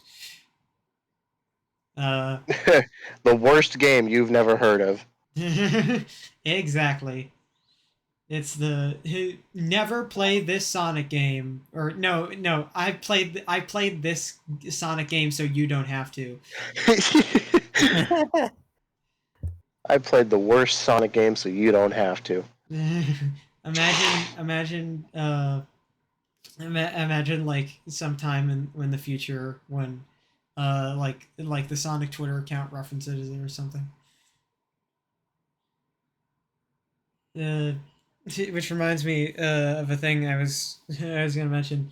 Um, the Sonic it's funny how like the Sonic Twitter account is like one of those uh like just the whole thing with like brand Twitter accounts that like attempt to be anything more than just uh you know pure marketing, like Hmm. Sonic Twitter account. Like the originator of this was Wendy's back when that was a thing. Oh Uh, yeah. because like everyone would fucking do like it was all a bunch of shit about how Wendy's would trash talk you about this or that, and you would like the Wendy's roast was a huge thing. Um, Didn't at some point didn't I don't remember like what started this, but wasn't there a time when people were like, "Oh yeah, let the AI take over Twitter comments," and it said some incredibly racist things? yeah, oh, they like it was an AI trained on like Twitter posts and stuff, and it just eventually started being like really racist. Uh, That sounds really funny. yeah. But yeah, there's a that was certainly a time when Wendy's was The top of the around. top, the creme de la creme. Yeah, the business account, the all business accounts wanted to be, and I think from then on, like there's been like a very much a thing of like now people are like very antagonistic towards any brand account that dares do anything different. Like people still enjoy them, obviously, and sometimes it depends on the brand account. There are definitely a very decent amount of people that are just like, God, these accounts, they're so unfunny. I hate them. And like, if you honestly took like half of their shit out of context, it just looks like a normal Twitter account. Like you take away the branding and you just leave like their shit posts that the shit posts that like aren't related to the product, and it's just a normal Twitter account. Like, Yeah, like uh, you could literally say that for like the Opera GX yeah, Twitter account and yeah, it's like the very Discord Twitter account as well. yeah. It's it's funny because the I don't think about the disc. I honestly forgot that the Discord Twitter account shit posts a lot because I like how you can notice, or at least I've noticed occasionally, like I'm pretty sure there's either two people on the account or there's like a certain like sometime occasionally they'll like just send the guy like who's running it like some thing that they just want to copy and them to copy and paste into it because I remember noticing at one point that like even on like some of the announcements that they did it was generally and all the shit posts were typed in all lowercase and then there was like occasional like announcements that were typed with proper capitalization uh, so I just noticed that and I was like, hmm, Yeah, it was probably just like the higher ups, just like sending them like, here's the thing that you want to put out this month. I don't really care. You can modify it a little, but this should be the main gist. yeah, Uh, blah blah blah blah blah blah. yeah, it's it's definitely a like I don't know much about how um the Discord Twitter account is like about if it's any if it's actually funny or not. I do know about the about Opera GX and like honestly in my opinion they're on the better end of brands trying to do things. You can say whatever you want about Opera GX. Uh, there's I've heard a lot of good and a lot of bad about Opera GX the product, but the Twitter account isn't bad. It can be it can have like not every shit post is going to be a winner but they do some funny things, like during Pride Month, where they set their profile picture to two men kissing. Oh yeah, they did that. It Uh, was the it was a kiss your homies goodnight meme, and they yeah, just put it as their profile picture. yeah, that one was good in my opinion. And I think at the very least, like, I think for a lot of those accounts, it's just like the people behind those accounts are likely not involved with a lot of like the development or a lot of the big things behind the project. I think they're just there having fun, like you would if you like be real. If you had a brand Twitter account and they let you go off the script with it, you would you would do shit like Yeah, Oh, that. absolutely. there are some like exceptions. I think actually not exceptions, but I've been seeing other accounts that are like bigger names being more involved with like Twitter accounts. I think another one that comes to mind is the Spanish KFC account. Oh yeah, Um, they post a lot of like memes and shit posts. I yeah, remember because I'm a Toho fan. I remember at one point they posted like a thing of a Yuyuko Fumo in a KFC bucket or like wearing it as a hat or something. And so the Toho art community absolutely jumped on that. that Fun would have been fact, awesome to see. a side thing. There's a whole Twitter account for Toho hijacks in the real world, and some of them were really funny. Like I saw a post on there like Toho drawings in like a school textbook or something. Oh, Like oh, like where things show up in real life. yeah, Oh, like them showing up. Let me see if I can find the account so I can like scroll through some of the more ridiculous stuff. Uh, and and and but like it's it's really funny to just see like uh yeah Toho hijacks in the outside world and there and like there's things like random graffiti art of characters, bumper stickers. I Oh, I just can imagine a lot of those, like car stickers, because a lot of people over here like to have anime stickers on their cars. yeah. I find it funny people who put those fucking like you know that I don't know how to describe it. I'm not sure if it has like an official name or whatever. You know the fucking sticker of the kid like he's got his back turned to you and then he's pissing on the floor. What Calvin and Hobbes, the Calvin one? Probably I don't know. I don't know anything about Calvin and But he Hobbes. has. It's it the one where he's like has this like evil look Like a, in over his yeah, he's shoulder. got this like Yeah, it's like this smug. Yeah, yeah, that's okay. the bootleg Calvin and Hobbes pissing.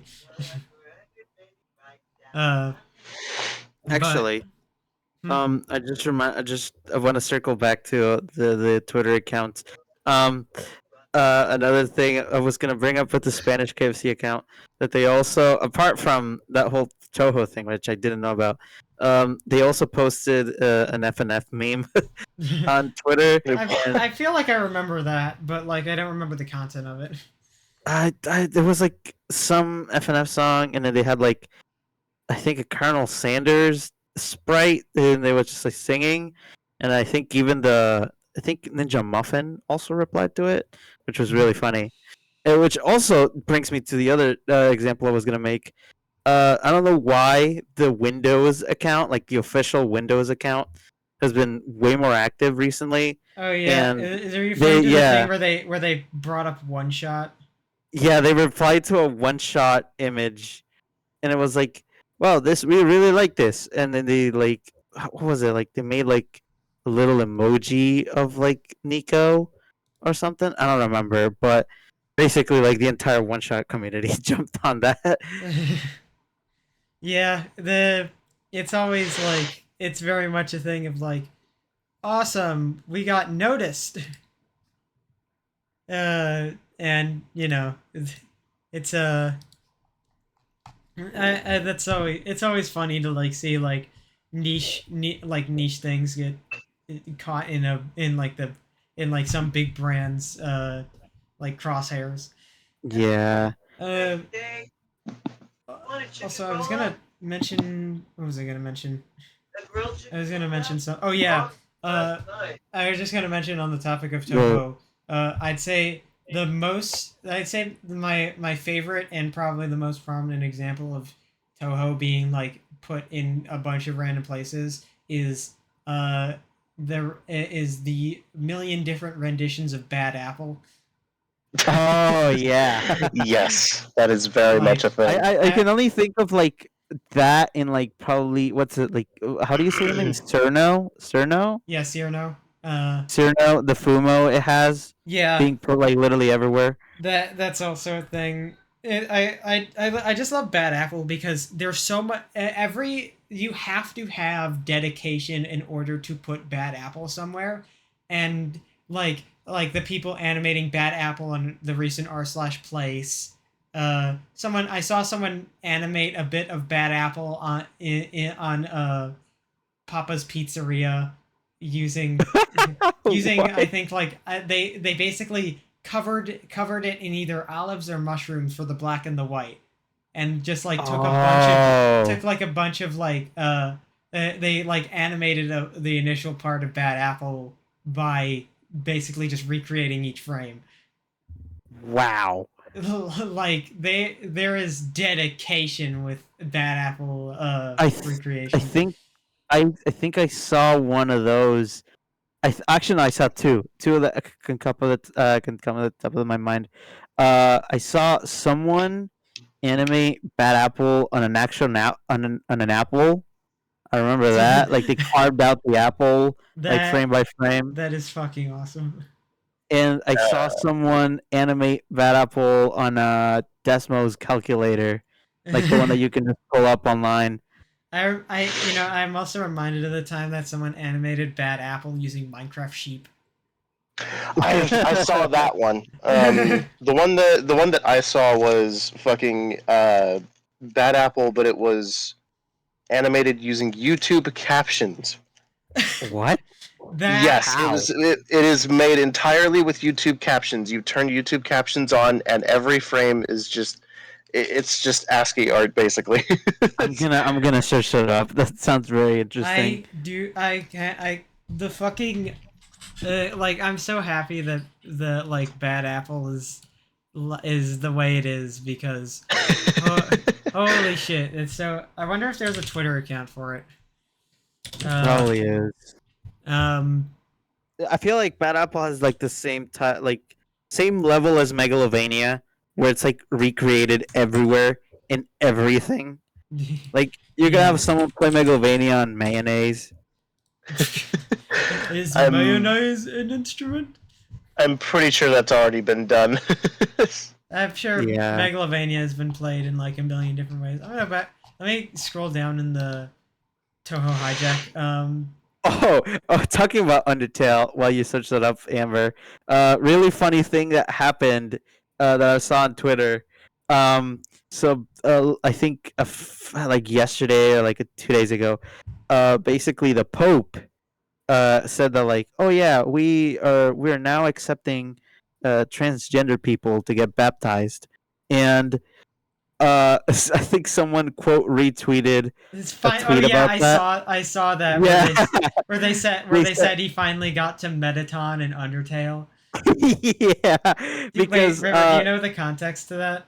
No, not at all. So yeah, okay, so basically what happened was there was an event that went on like oh I want to say 2016ish where the Pope had like a bunch of people that came and like gave him gifts and Matt Pat just so happened to be invited there. And what else would Matt Pat give the Pope but a copy of Undertale?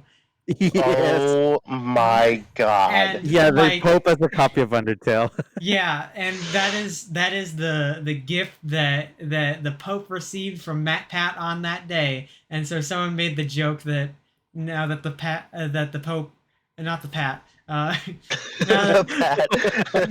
The Pat. now that the Pope has now that the Pope has made transgenders able to be baptized. Then people made jokes. Someone made a joke about him reaching Metaton in Undertale.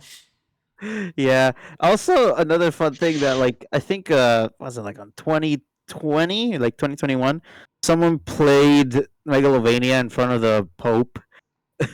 Oh yeah, that There was was like more some recent.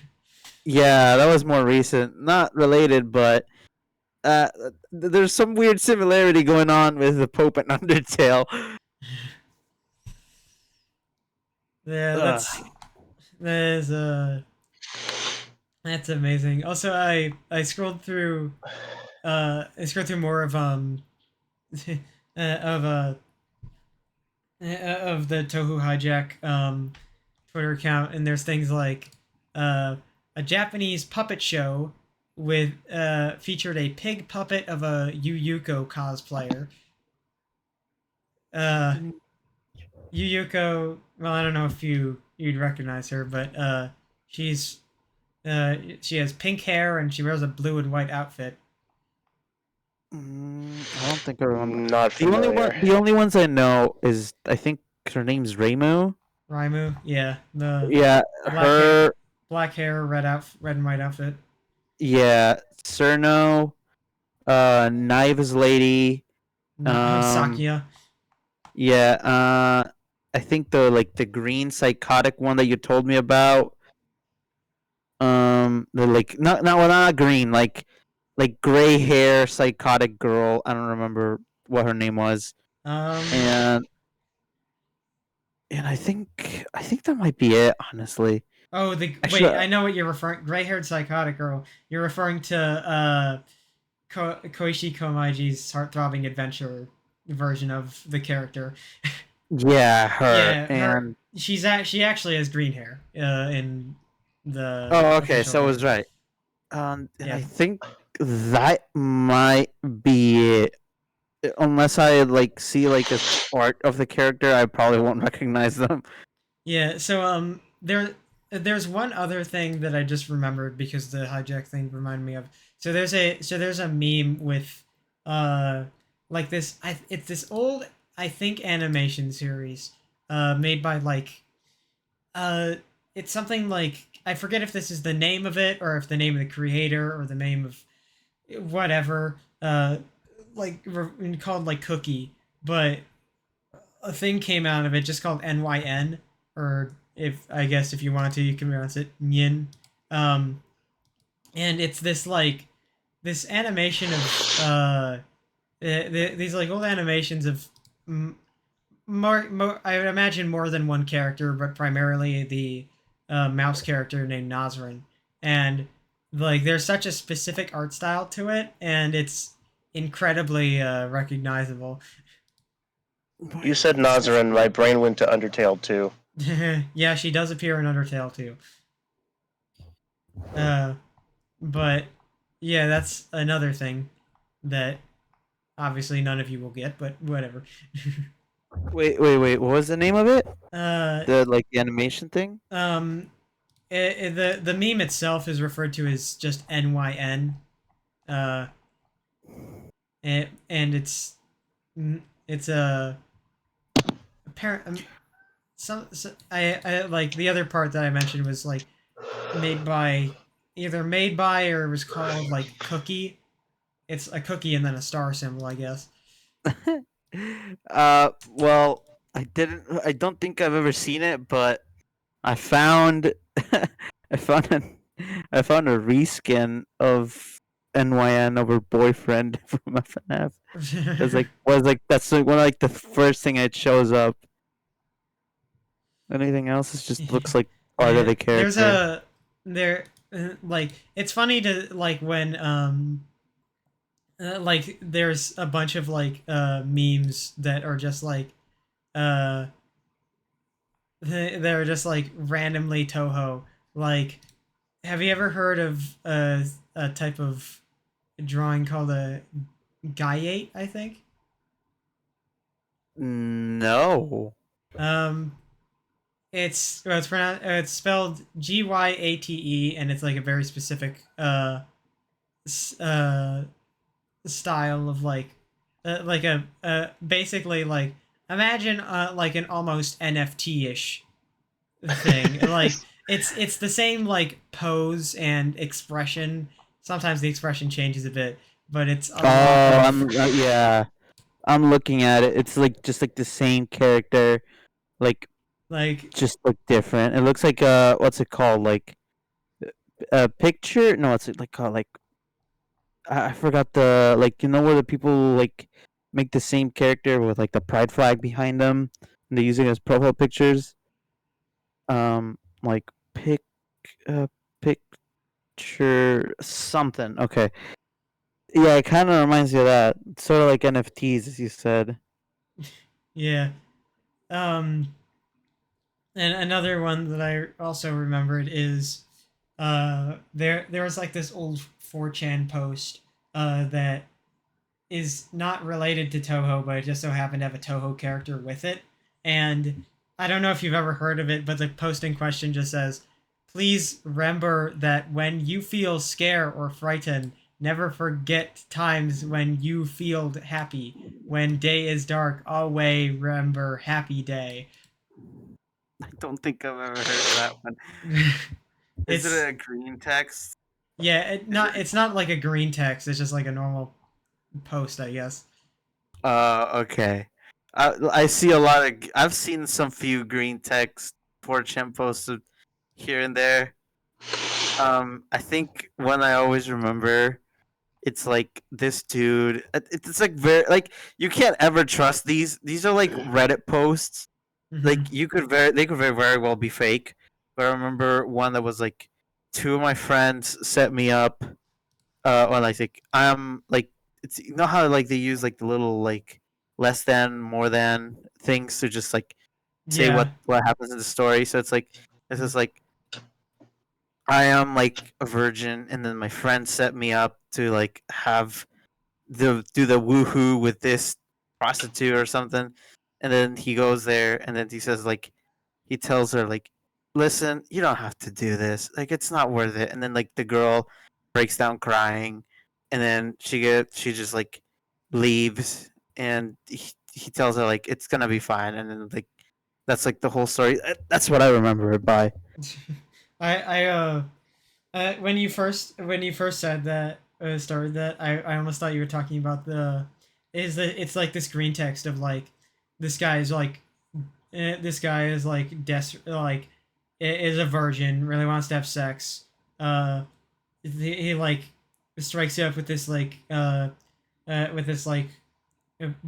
female prostitute, and who like like people can pay her for sex, and like he like talks with her, and then like he starts to pull out the money, and she like puts it down like, no, you're so nice, I can't, it would feel wrong to have sex with you, and he's just like, I got fucking friend zoned by a prostitute. I think I've seen that post before. No, I might fucking I want to look up the fuck. Do you remember that one? It was it was an AI generated 4chan post. And uh hang on. I want to find the specific one I'm thinking of. Yeah. So someone asked for, write me a 4chan green text, and the AI came up with this: be me, bottomless pit supervisor, in charge of making sure the bottomless pit is in fact bottomless. Occasionally have to go down there and check if the bottomless pit is still bottomless. One day I go down there and the bottomless pit is no longer bottomless. The bottom of the bottomless pit is now just a regular pit. Distress.jpg. Ask my boss what to do. He says, just make it bottomless again. I say, how? He says, I don't know, you're the supervisor. Rage.jpg. Quit my job. Become a regular pit supervisor. First day on the job, go to the new hole. It's bottomless.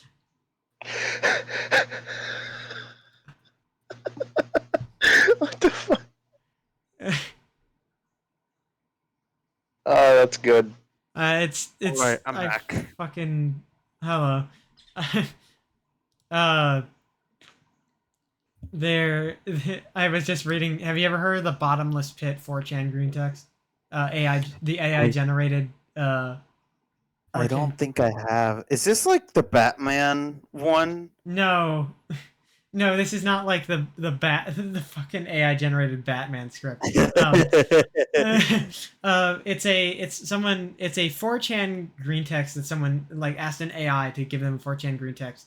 I just read it to River, but I'll read it again for you. Be me, bottomless pit supervisor, in charge of making sure the bottomless pit is in fact bottomless. Occasionally have to go down there and check if the bottomless pit is still bottomless. One day I go down there and the bottomless pit is no longer bottomless. The bottom of the bottomless pit is now just a regular pit. Distress.jpg. Ask my boss what to do. He says, just make it bottomless again. I say, how? He says, I don't know, you're the supervisor. Rage.jpg. Quit my job. Become a regular pit supervisor. First day on the job, go to the new hole. It's bottomless. What? This is the dumbest thing I've ever heard. It's fucking hilarious to me. I don't know. Sounds like a. Actually, no, never mind.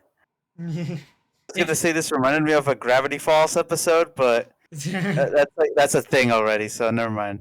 Yeah, the episode of the bottomless pit. It reminds me of that one like really short like green text styled meme where it's like, buy wireless device, look inside, wires. Yeah. It just reminds me of that, like, pit supervisor looks inside, bottomless. It's there's something about like I don't like 4chan at all, but 4chan green texts can be pretty good. It is like kind of a sometimes like a slap in the face reminder of reality when I like when I fucking like when it's like I went like the time when I went on I went on r/green text, and it's like I scroll down and I'm like, hey, this is pretty funny, and then I scroll down far enough, and there's a transphobic post, and then there's another transphobic post, and I'm like, okay, no more r/green text. Yeah. Actually, I want to get your opinion. What do you think of? Because I've been seeing this on Twitter a lot, and I'm not sure. Listen, I'm not trans, so I can't really say. So I really want to get you both of your opinions. What do y'all think of the what's it called again? Egg IRL? I think that's the one. Is it Egg IRL. Oh my god, I love that subreddit. Yeah, a lot of are you talking about the post that everyone was dogging on? yeah. I've been just seeing on Twitter, like people, like Yeah, trans people on Twitter. I've been saying like, "Oh wow, I hate Egg IRL because it's like stereotyping trans people or something like that." And I'm like, okay, I don't really can't say that because I can't really say anything because I'm a male, I'm a dude, I'm straight, so I can't really say. yeah, I think it's I mean, from everything I know, Egg IRL is, you know, full of trans people. So, if Egg IRL is like stereotyping, it's coming from trans people themselves. If it's coming from non-trans people, that's an entirely separate issue. And like, if you're stereotyping your own like community, I don't think it's nearly as bad as like someone outside of the community stereotyping it. Um, I'm just kind of like whatever towards Egg IRL. It's like you can do whatever you want, really. I just remember seeing someone like it was a like the egg like a post on Egg IRL where it had the quote like yeah you have to like crack a few eggs to make an omelet. Um, and people were complaining about it because it was like I think one of my one of the people I follow like quote tweeted it saying like something along the lines of oh don't use cracking an egg to as a metaphor for forcing people to be transgender or something, and it's like what the fuck are you talking about? Yeah, I think I saw that one. I didn't really understand it. I kind of just didn't take the message Yeah, because I didn't I think understand. it's like I think like cracking an egg or like the whole egg IRL thing is like just kind of like you know being in your shell, like not coming out kind of idea, and then like cracking an egg is coming out, and like you kind Oh, of like oh, that's what I'm assuming. I don't really know the full context, but that's just what I'm guessing based on what I've seen. oh, Uh, oh. I think it was. I think it. I think I was talk. The other thing I saw from that post was like because one of the people I think in the image, it's like it's Bridget like making a like an omelet, right? yeah, that's the image. Also, side note, I love how you always pronounce her name Bridget and not Bridget.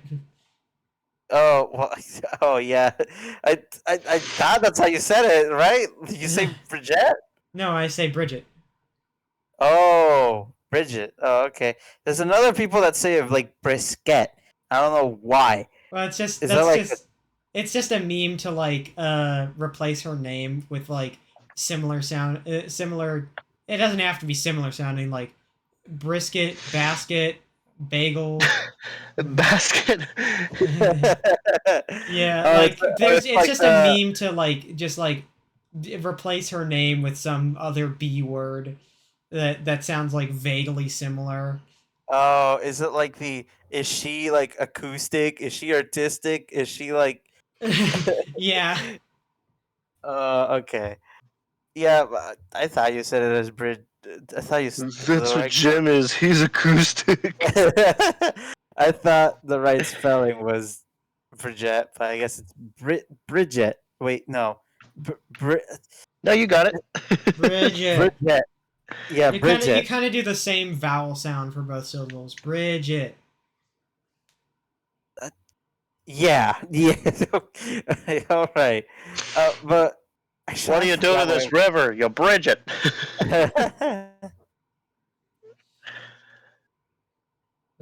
There's it's Yeah, there's such a. I remember I saw someone point out because like I occasionally have to see people complaining about Bridget because I uh, engage in a lot of Bridget art, and I remember someone made the comment. Oh Someone boy, made the don't I fucking know about it.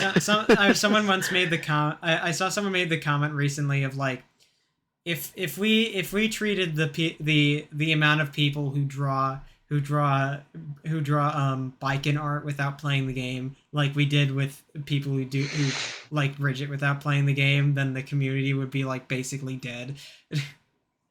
Because Biken is the a lot of people like to draw Biken apparently because she's basically like she's supposed to be a badass, this badass samurai woman, but also she's kind of horny bait because her massive boobs are showing. Uh, and apparently, a lot of people who didn't play the game saw her and drew art of her. But didn't get nearly as much of a backlash because sexualized women good, trans people bad. Anyway. Uh, yeah, and I just see a lot of that stuff, and I, I don't want to. So I didn't figure this out until way later, but why do people sexualize Oh, what? uh, technical difficulties. Please stand by. Cue the elevator music. Can I? Do I have any? Hang on, let me open my music player. Do I have any good elevator music I can play? No, wait. Let me pull up the Kevin MacLeod elevator music. Never Hang on, I mind. think Okay. Not Oh, enough time. okay. Well, he's back. Died. Like we could tell, I was about to pull up the Kevin MacLeod elevator music while we were waiting for you. Oh, talking about names and how they're pronounced. I always find it funny how people say Kevin MacLeod. I think. Wait, hold on. Let me search Oh it up so yeah, I know I'm not because like it's wrong. supposed to be Kevin MacLeod. MacLeod. Yeah. And I just remember like I saw it and I saw it and I saw it and I was like, oh, Kevin MacLeod, and then I heard someone else pronounce it Kevin MacLeod, and I was just like, oh, that's how it's supposed to be pronounced. All right then, and I just never had anyone else tell me otherwise. Yeah. I think I was the same boat as well. I always said it like Kevin MacLeod. Uh-huh. And then I heard like the first like I think it was like a very like comprehensive analysis into like how his music was used back in like early days of internet, and they said it like, oh, the composer named Kevin MacLeod. And it's like, whoa, is that how you say his name? And then I searched it up and like MacLeod. Oh, huh. I've been saying it wrong this entire time then. I've been pronouncing it Kevin Mac. What is it? How did I say it? I said it like MacLeod. You're close. You're close. Anywho, um, yeah, viewers can tell we have no topics in hand. We did not write one bit for this podcast. We don't write anything for our podcasts. It just so We happens don't. that we don't have many conversation topics this time around. Yeah, well, our missing link here is really the the glue that we all struggle to get unstuck from, but we can't. Yeah, we basically Soul's the conversation starter. There we go. we're like Saul is usually very good at like we're all the leading introverts. into something else. Yeah, Soul's the one extrovert in here. We all need Soul. Yeah, it's the reverse of I, it reminds me I was in like in a friend group I was in middle school where like the majority of the friend group was a bunch of extroverts and I'm sitting there the introvert. Oh my god. Like I would not start conversations. I didn't really if no one was talking to me, then I would just kind of like sit there and not do much. On That a was very like speak unless you're spoken to basis. yeah. Yeah, Uh, that's mostly me. I'm still like that, and and that's unrelated to the fact that nobody talks to me anyway. I think it was funny. I still think it's funny how I got introduced to Soul. You guys know this story, right? Oh yeah, we know this story. Oh, we know this story. Well, does Amber know? Uh, well, maybe if you explained it a bit more, because I don't Okay, not ringing a so it bell. was when I first joined the FFV. The first ever thing that he asked me was, "What kind of shampoo do you think Joe Biden Oh uses?" And I yeah, was like, "What?" yeah. Yeah, I forgot. That was back when he was obsessed with Joe Biden. And I was like, "What? What are you talking about?" And he was like, "Just answer the question." And I was like, I don't know. I haven't put thought into that. Like, that's not.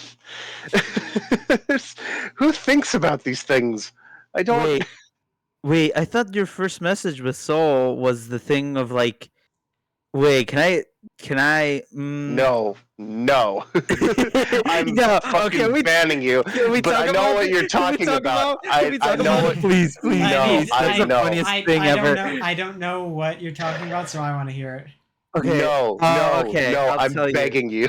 No, no, no, no. No, Come on. no, no, I no, don't think. no. Oh my god, I'm Go so on. embarrassed. No, Go because the on, person Jem. in question might watch the podcast later. No. No, it's fine. It's fine. Not Oh my listen. god, I'm gonna be so embarrassed. Not all of the FFV even talks about it, so it's fine. Not all of the FFV even watches the podcast. It's fine. Okay, so um, throwback. I don't know what the okay, so throwback. Back when River joined the FFV, um, I'm not sure. Was it actually your first message with Soul?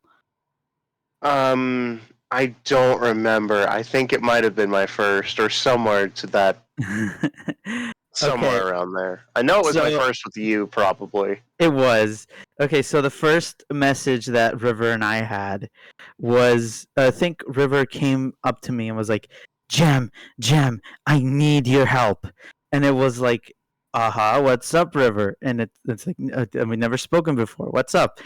And then she was like, "I think Freya might be flirting with me."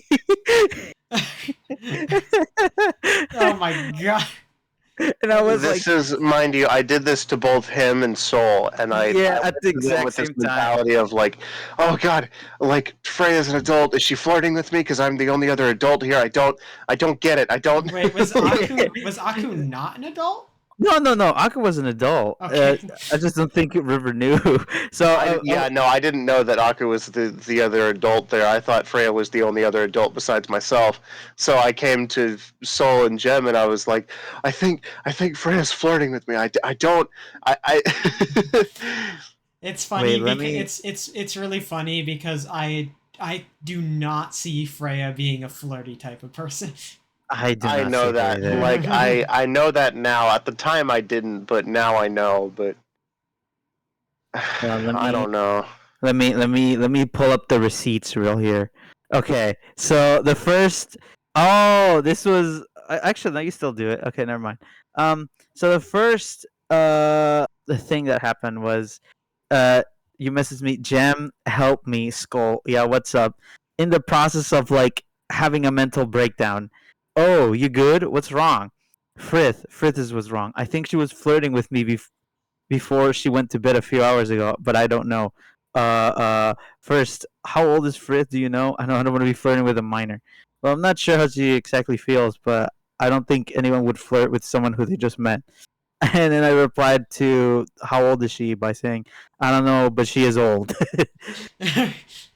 I thought so too, but our DM says otherwise, I wanna saying that. I wanna look back at what me and River's first DMs were, but I can't because I'm recording. Hang on, Yeah. I got you. But it was really funny because it was like the first, like the first messages, and I don't know. I found it funny because it's like, come on, she would not be flirting with someone who like just joined. But yeah, anyway, clip this. If anybody from the FFV is watching this, clip Don't. this exact part and put it in the highlights channel, And at please, Freya. please. Yeah, like Freya, if you're listening to this part of the podcast in this specific podcast episode, clip this part and put it in the highlights channel. That'd be really funny. And then ping everybody. Okay, but yeah, that was my first messages with River. Actually, Amber, I don't even know what my first messages are you with you. Yeah, I don't either. I feel Uh, like it's something generic. Amber, oh, these are our first. Yeah, our messages are pretty short, but I I'm not gonna say it because it would start up some drama, and I don't want that. So, oh well, yeah. Let's not stir up some drama here. I Okay, so get this. mm, Our first ever conversation. I think most of what we did was talk in the FFV because we have the first ever thing that we have discussed was I sent you an image of the Calypso drink. Do you remember this at all? uh, not really. So it was last year. Uh, duh, duh, duh, duh. Fuck, give me a second. June. June 17th of last year was our very first, like, I guess, the first time was like the first time that we ever spoke. Hmm.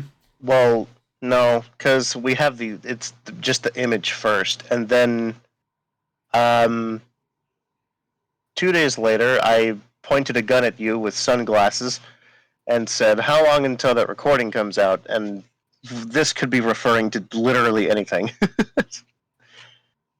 You said I could upload the unedited version, which is very large, but I can do it straight away, or I can edit it, which would take a while, but cuts out the extra content, like silent or uneventful moments, of course. Shortly after this is when you made the edit of the girl eating toast. Um, yeah, so I still I'm glad I found that image. I'm gonna save that actually. Um, I put down a bunch of numbers at some point. I'm not sure what that's for.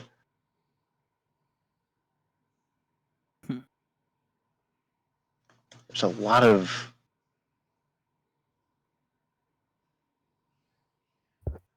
Oh, you gave me a cracked version of A Sprite and then FL Studio. wow, really looking out for River. Actually, I think I have a big history of because NQN back then the FFV implemented the NQN bot, which allows you to use like uh, uh, emojis outside of other servers without using Discord Nitro. And you used to be able to message it and like mess around and see what like emojis you can remove out of your like list of emojis.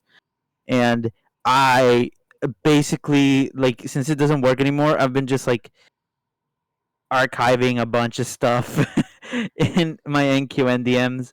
I have links to like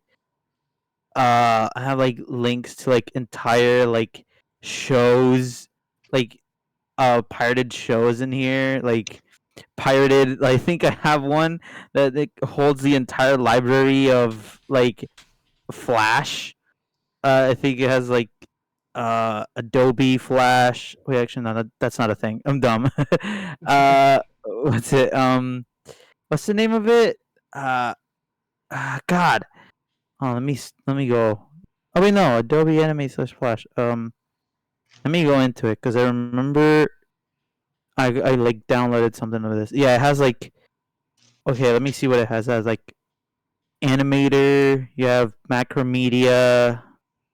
Oh no, yeah, Adobe Flash. Yeah, Adobe Flash has a bunch of other stuff in here that you can just download.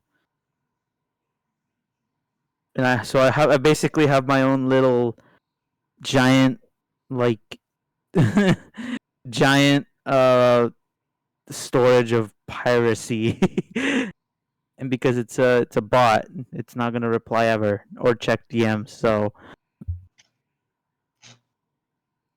Um, I want to draw I want to draw attention to something, to a conversation that me and Amber had January 1st Hmm.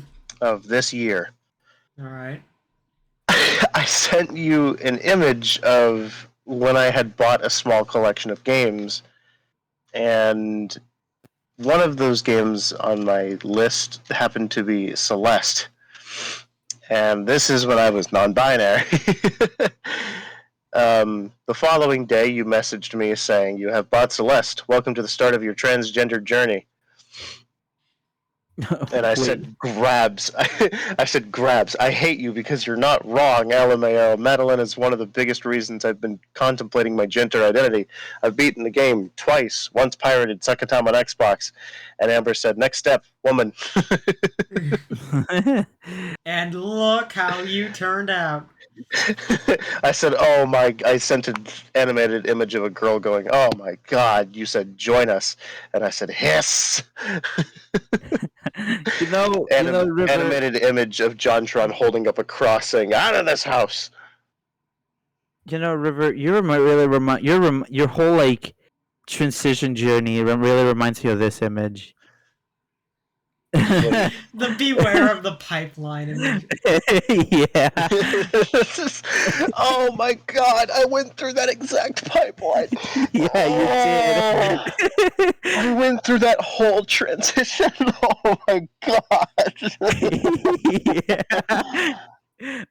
For those who don't know, just search up "Beware the Pipeline" meme on Google. You'll see what we're talking about. Yeah, it's quite the fun, quite apparently it's just really funny how this is made as like a this It's is a supposed, bad thing to happen yeah, to your but it's like, kid, and like all the and like every transgender person looked at it and was like, God, that's so me. yeah, it's like they try and use it as something bad, but then people are like, "Wait, why would this be bad? This is pretty accurate. Like, It's why do I need literally to?" just like it's literally just like a like putting up a sign that says attention, trans people exist. And then the people that don't like trans people look at it and is like, oh, I don't like that. And people who are trans or are trans allies look at that and like, oh, that's pretty cool. Yeah. Like the only thing of that image that could be like that like makes it anti-trans is it's saying beware. That's Yeah. like the only part of it that has any sort of semblance of being like against the whole concept. Yeah, just take out "beware of" and then just the pipeline, and then there you have The pipeline, it. and then like color the pipeline with transflight colors. Yeah, and this is exactly no, like River. You literally went this like T by T, except just skip out he they, and then just go from he Oh him to no no they no no no them. no! I did exactly that. I went from he they to they them. I'm not even kidding you. That's I went through the pipeline. That is, it's. I did. It was terrible, but I did. You wanna know what's funny is that I did the same exact thing also, except replace they them with he she they. Oh, oh my god! Oh my god! I did the same. Oh my god! I didn't want to say it. I didn't want to say it, but I did the same exact thing that Amber did. Holy crap! Celeste and the implications of I gender. blame Celeste. I just thought of I don't know why this thought popped into my head, but I just imagined like uh Gen Gen Z Sisyphus. They constantly are trying to. They're at the base of the mountain is the he him, and they're rolling the boulder up to the she her, but it keeps going back down. One must imagine Sisyphus, she her. Well, One must imagine Sisyphus euphoric. one day you two will get there. One day. That's not going to be for a while, though, unfortunately for me. Dude, But I have news.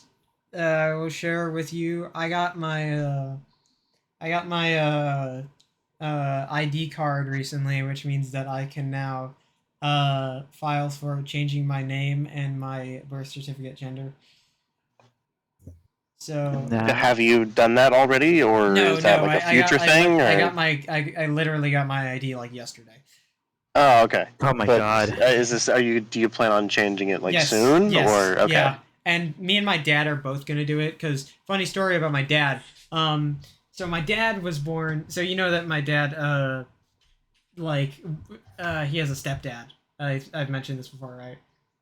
I think so. I don't think you've mentioned this to Well, me. okay. So my dad was born to his mother and his father very early on in his life. His father, uh, I don't know what happened, but his father went away, and so he had a stepfather. Um, and it was only like until like a couple of years ago where my dad actually found out where his current or where his biological father is. That's beside the point.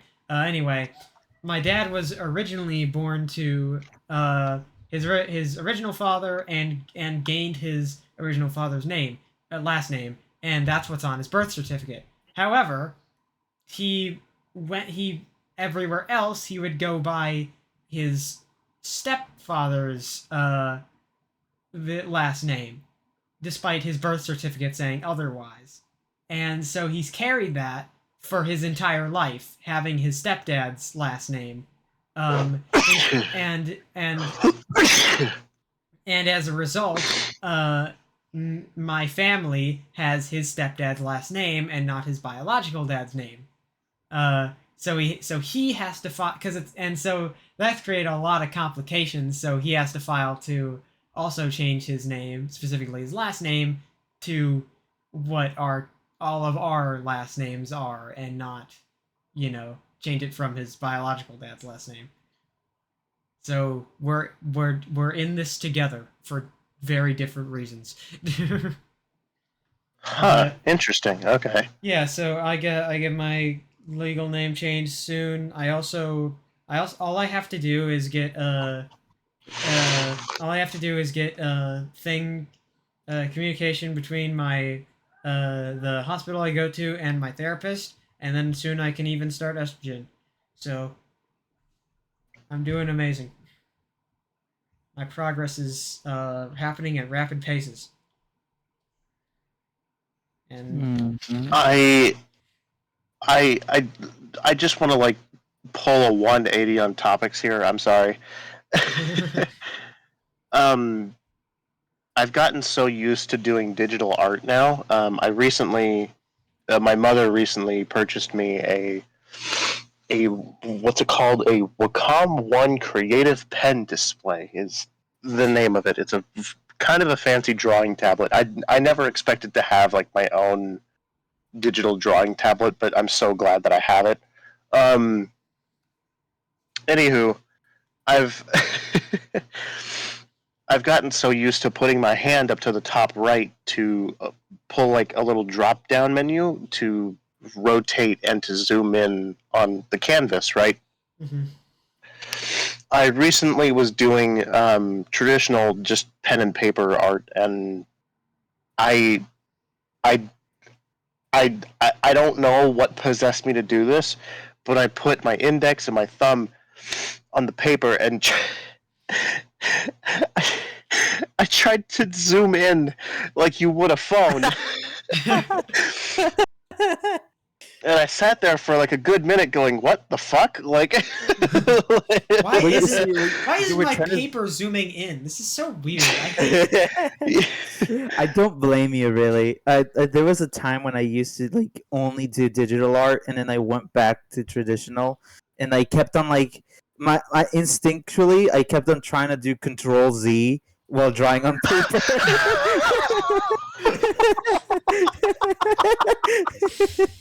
And I was like, wait, I gotta stop doing Ah, that. fuck, mistake. Controls it. Oh, Yeah. Oh, yeah. I gotta pick up an eraser. Whoops. woohoo. My bad. So I think I've also hit that point as a digital artist that like you draw something and then you don't know how to shade or you don't know how to draw a hand and and there are some points where you straight up just hit like artist block, you know? Oh yeah.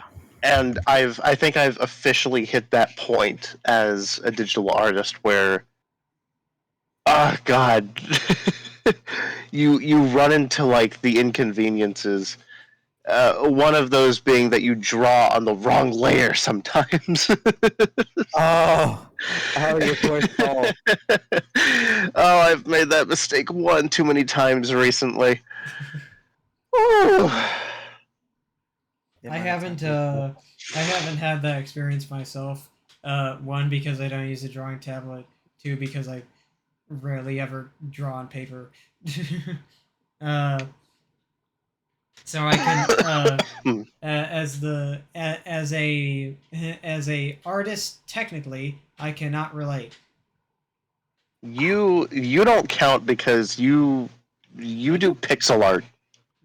That's the same thing. That's still art. Still art. Ugh. See that you insulted my pixel art and I inflicted the curse of cough on you. Oh God, That'll the teach Amber. you. Amber's pretty good at pixel art. I've seen some of it. I specifically like the one Leviathan image you did. Oh yeah, I That one was really good. quite a while ago I drew a art piece of the Ghost Leviathan from Subnautica, and it was one of the best art pieces I've ever made. Yeah, it's really good. I remember it was like during like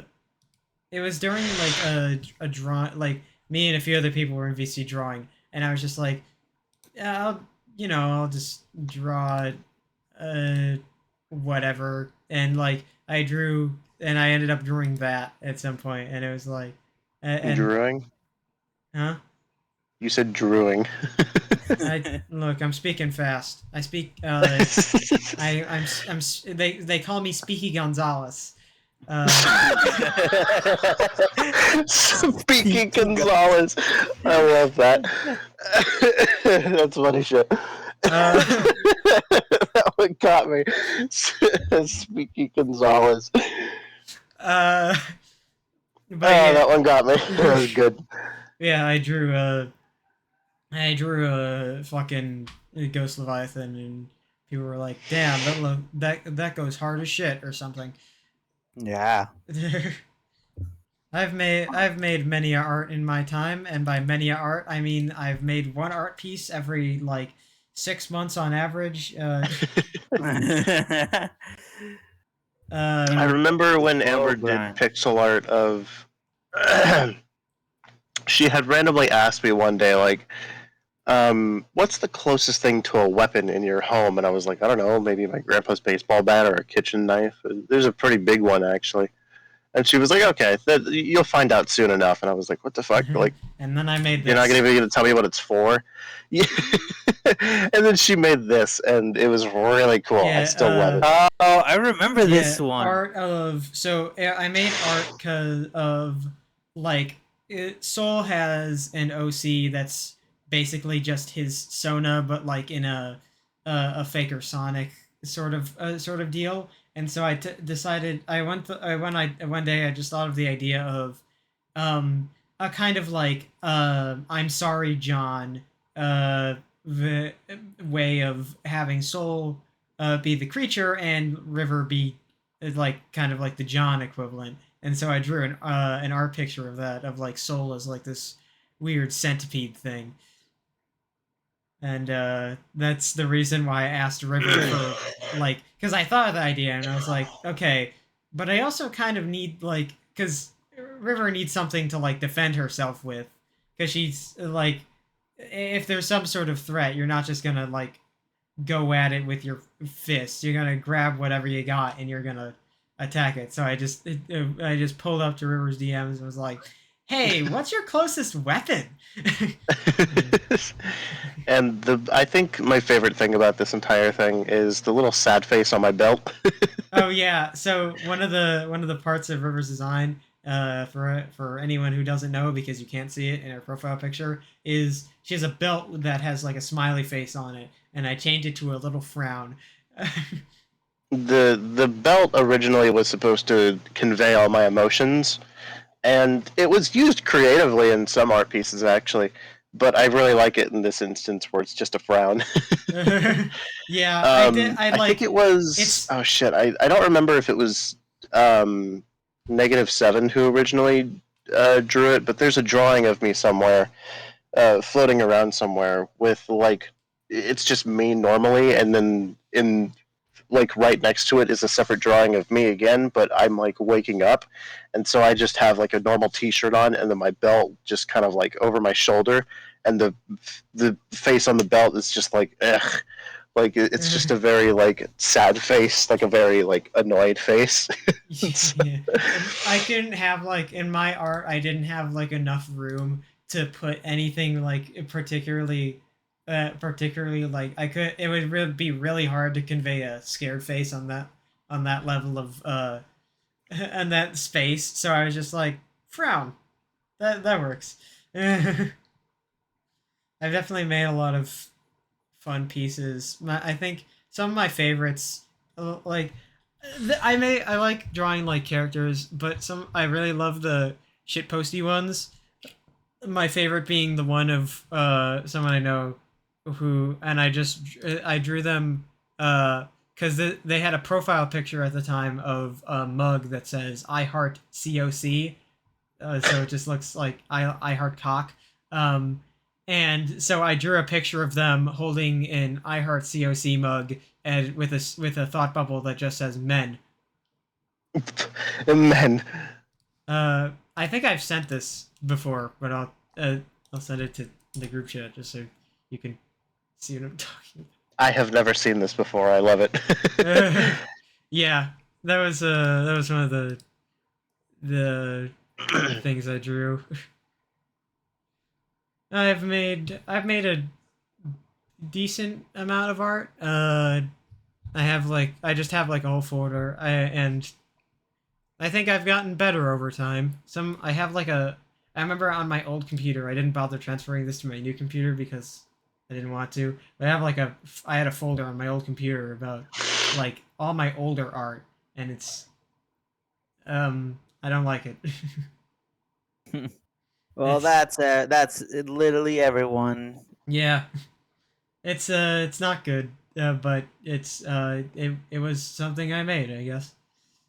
Like I'm better now, but it's the before it was I was not better. Well, now you're Say la better. vie, as they say. C'est la vie. Huh?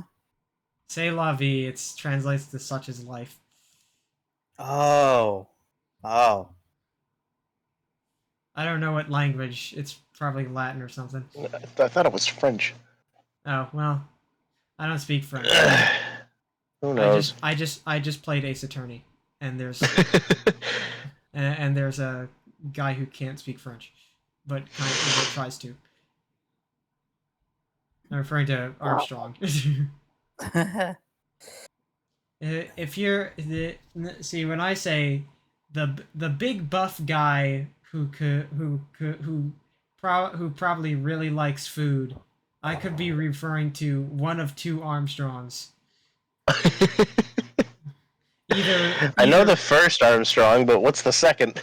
uh, Senator Armstrong from Metal Gear Rise.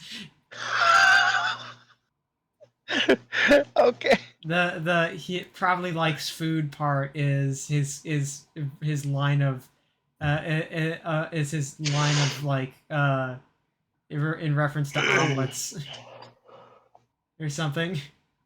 There's a line about omelets. Yeah, one of his lines. Omelets. Omelets. Omelets. It's just omelets. Well, yeah, omelets. You're adding like an extra syllable in the middle there. He's adding like an extra E in there somewhere. That's how you say it, right? Like an omelet. No. I'm sorry. Funny. I don't mean to laugh, but it's so funny the way you fucking say omelets. Like, Yeah, like an omelet. That's what it is. I sure do love my omelets. Wait, that's how you say it. That's how I've always said it. I've only ever heard it pronounced omelet. Oh, omelet. Yeah. you better scramble like an egg before you get folded like an omelet.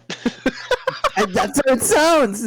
Yeah, that's how I've always said it. Better scramble like a leg before you get folded like an omelet. Yeah, Anywho, what were you saying? it's a quote from it's a quote from Senator Senator Armstrong in Metal Gear Rising. I forget the exact quote, but it's like oh yeah, making the mother of all omelets here, Jack. Can't fret over every egg. That's his quote. Hang on. What? Oh my god, why is that so loud? There you go. Soul just replied. Soul just replied to my drawing of him and River. He said, God, "What the fuck? Holy shit, I'm Garfield." I want to talk about something so bad right now, but I don't think I can. But really? No, tell it. It's Danganronpa spoilers. I don't think I can. Oh, okay. I was talking. Okay, sort of. Okay.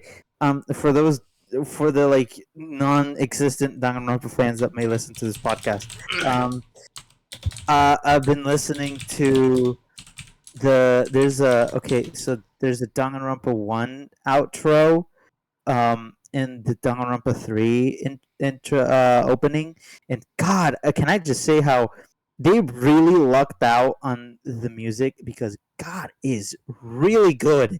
I said this on like a rambling that I posted in another server, but they really just got like one of the best, like some of the best intros in anime, because like I've watched a bunch of anime, like a lot of them. There's some things I forget that I've even watched some, and they still hold my title for like the number one like most banging anime intro, because I really liked it, and a lot of the other ones just don't kind of come close.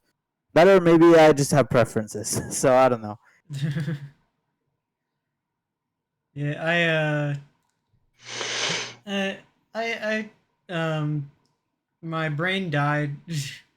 That's fair. I saw right now River and Amber were messaging Soul, because Soul's sick right now, but he showed up in the chat. Says that he hates Mondays, and he's saying that he would give Odie a pipe bomb. I'm reminded of the art. I think it was that Ian drew of Soul. Are you or Amber? Are you /serious or /joking? Oh my god. The fucking Yeah. sticker that we have. That's always a fun one. It is. I need to charge my phone. I have no battery. Yeah, I think someone should draw art of one of the FFV characters over the Alzheimer's group Garfield strip. Wait, what? What? Hold on. I need Okay, to search that up. there's a um so there is a subreddit on Reddit called r/Alzheimer's group, and the description for the community is a place for people coping with Alzheimer's disease to share fun new discoveries in their lives, and the and it's every single post on the subreddit is the same Garfield comic strip every single time, and it's the there's nothing happening. I finally got the wildfire in my sock drawer under control. Out of the ordinary, I mean. It's that fucking strip like every single time. Sometimes there's variations of it. Sometimes there's like other there's it's all just different versions of that one comment, and and it's and that comment is or comic is like particularly iconic just because of that little subreddit. So I'm thinking like have art done of FFV characters over that comic. I'm looking at it. I'm looking at the subreddit. It's literally just the exact same. Like, it literally is just the exact same thing all over again. There's like some slight variations, but it's the exact same thing. Oh, my back. Well, anything y'all want to talk about? Any comments? Anything? uh yeah, How far in are we? Like 2 hours already? We're like almost at we have near we the have like end. 15 minutes left until Yeah. 3 hours. So for the last 15 minutes, we'll be plugging our channel. Guys, you should hit that subscribe button. God, don't do For that. the That's last terrible. 15 minutes, we're going back to voice actors. Okay, now, Guys, who's the voice actor for River from Monkey Brains? I want to know. Oh my God, the pure existence of me. Okay. I've been reduced to a character, and Okay, wait. I have to ask because I just thought of this question. If you were to have if you were like to have an actor portray you in if you were like a character in a media and you wanted to have an actor portray you, who would you choose? Oh God. Whether voice actor or actual actor or whatever. I would want Michael Cera to portray me. Michael Cera. Have I ever? I'm pretty sure he was one of the ones that we brought up in our voice acting extravaganza. Yeah. Oh, okay, I know. Oh, Scott Pilgrim guy. Okay. Yeah. I Yeah, think yeah, I'd yeah. want. I don't remember what his name was. No, it would be like super. Hold on. Let me search it up. Something. I'd want. I don't know I don't know how to say his name like specifically, but Zolo Maridueña. Basically the dude who played Blue Beetle. I want him to play me, just because I like the movie that he starred in. Fair enough. What about you, Amber? You know, honestly, I asked that question, but I have no fucking clue. There's like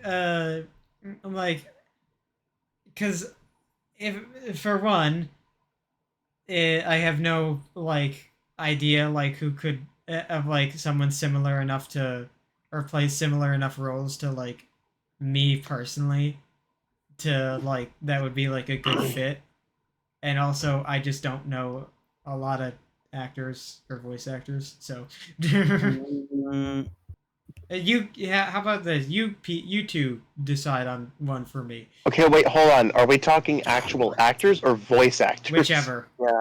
Whichever. Okay. If we're talking actors, I want Michael Cera. But if we're talking voice actors, I That's a tough one. I'll have to get back to you on that one. Wait. So are we picking a voice actor for you, or are we picking a voice actor for ourselves? I mean, my question was if you like pick a actor, whichever actor or voice actor for me, because that was the question. Which actor or voice Oh, actor? for you. Yeah. I don't know. I don't know many female actors because their names usually slip out my mind. It'd have to be like someone who's able to portray like a very like quiet but like also understanding character. Who would that fit? Who would such an actor be able to play a role like that? Yeah, Um, that's kind of where I got stuck. I'm like, who would like like I have a very specific actor in mind, but you guys aren't going to know who I'm talking about. lay it on me. Lay it on me. I'll search tell who it they up. are, and I don't know, tell us what they do. Okay. So, are you? Have you guys? All right, that's River cutting out. I thought I was cutting out. No, I just Wait. huh? How about now? Okay, better. Is, Yeah. Good. shit. Okay, Huh? we're good. Yeah. Okay. Yeah. Um. So, are you guys familiar with this TV show called Peacemaker? No. No. Sounds like Peacemaker. So, Sounds like Peacemaker. the name of like it reminds me of like some like the name of some like machine gun from a game I played. No. So, the Peacemaker is a spin-off of a spin-off. Believe it or not, it's. You guys know Suicide Squad, right? Yeah. Yeah. Peacemaker is a spin-off of that show, basically. Oh.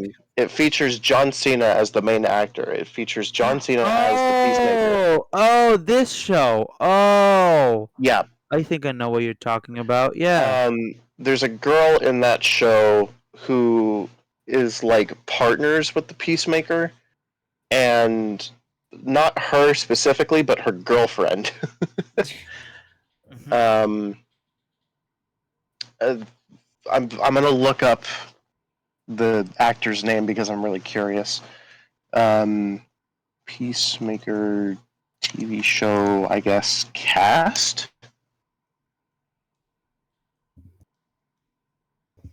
Hmm. Um, it's been a while since I've watched this show. Are you trying to say like voice actor or like actor? Or are you just trying to like compare her to like a character in the show? Because that's what I was. That's what I was going for. I was gonna say Kyoko's voice actor from DR. Uh, would fit you, Amber. I You mean, know, she can be pretty quiet and like I can calm and see it. collected. Yeah. What was her? What was her I name? can Like see that one. Erica. Her name was like Erica something. Kyoko voice. Yeah, voice actor. Voice actor. Voice actor. Voice. I don't care about the crush. I want to see the voice actor. Not versus. Why? There we go. Erica Harlatcher. Huh. Oh wait, no, no, yeah, Harlatcher. Well, there you go. That's my that's my ring. Well, how would I put it? That's my 5 cents. There we go. River, are you good there? Hmm? Are you locking in? Yeah, I'm sorry. I'm still trying to find. And she's cut out again. Yep. Also, I'm not going down a rabbit hole with this. But I just, out of curiosity, looked up uh, Erica Harlatcher's filmography, and Hmm? yeah, it's about what you'd expect. It's a lot of anime. She apparently voiced Videl in Dragon Ball Super. Ah. Oh. Um, The Watch other. Um, Wait, okay. hang on. In Fate / Grand Order, she voiced Leonardo da Vinci. Amber, What? let's not go there. Wait, I want to see that. I Horror ledger. Huh? Oh, wait, okay, so hang on. So what it says, the reason why it's voiced by a female voice actor is it says Leonardo is a caster servant and the third heroic spirit successfully summoned by Chaldea. The spirit of Da Vinci took form with his ideal woman Mona Lisa as his body,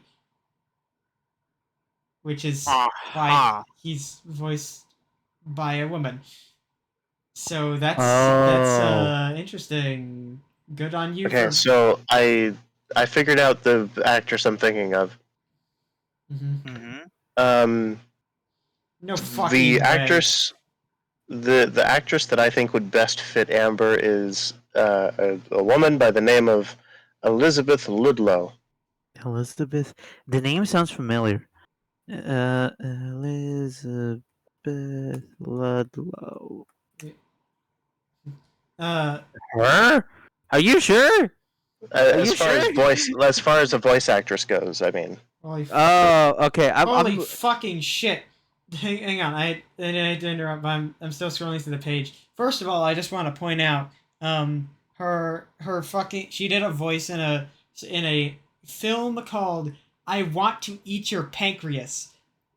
Wait, And yeah, so Erica or Ludlow? Erica.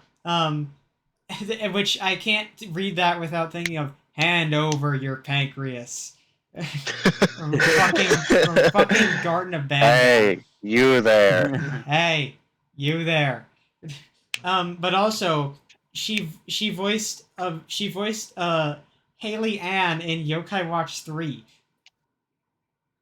which is very interesting to me. Haley Ann is one of the main characters of Yokai Watch 3. Oh. Um, I watched 2015. she has a voice in. She voices Venti in Genshin Impact.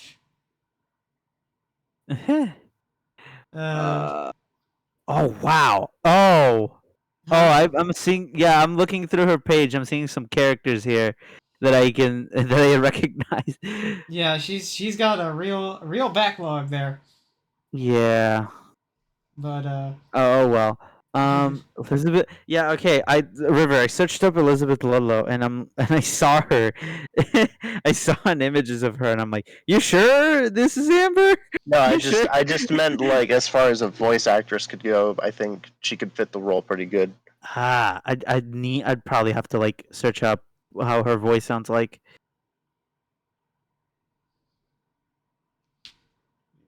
Let me well, search. that's and from here on out we've exhausted our quota of speaking about voice actors for for the podcast length because we used up all of it in last episode. Yeah. Let me see We are something. at 2 hours 57 minutes. So we are almost at 3 hours, which means we're finish up our discussion, wind down, and then inevitably immediately after the podcast ends, we start doing other things. But Well, hey. Wait, hold on. Oh, I was close. I thought I'm looking at through Ludlow's like what's it Wikipedia page. And it was like personal life. Ludlow is a member of the LGBT community, and she uses she/they pronouns. And I'm like, hey, like Amber. Oh wait, never mind.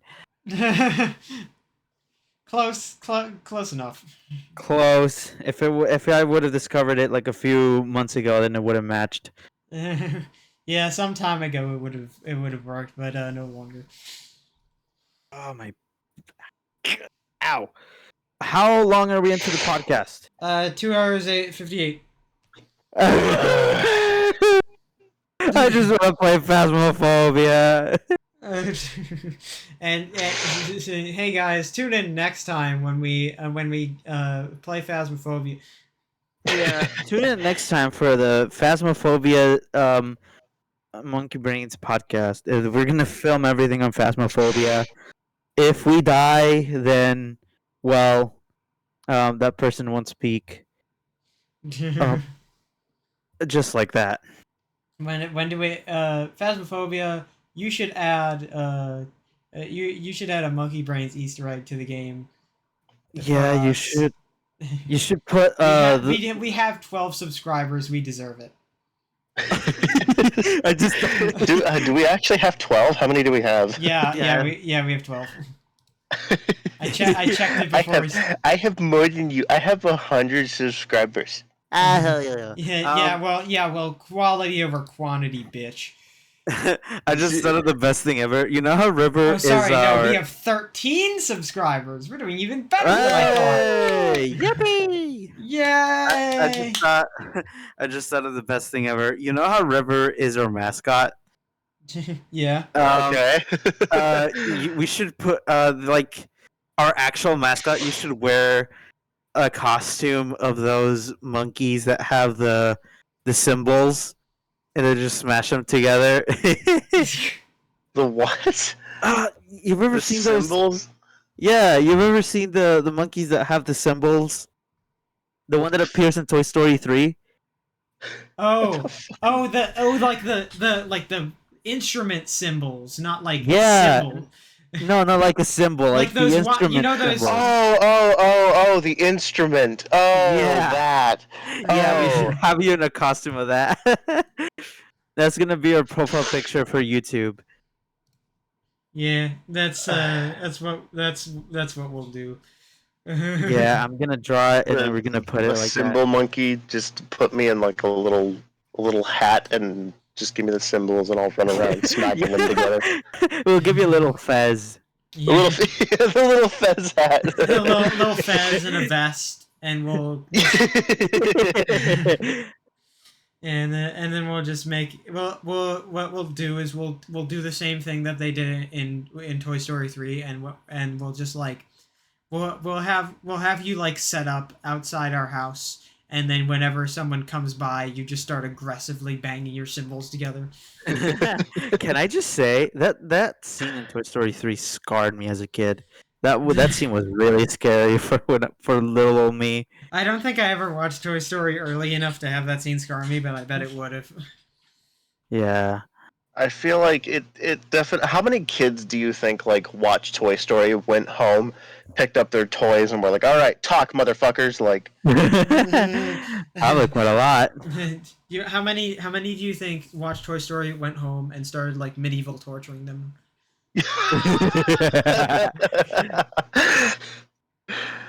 Not me.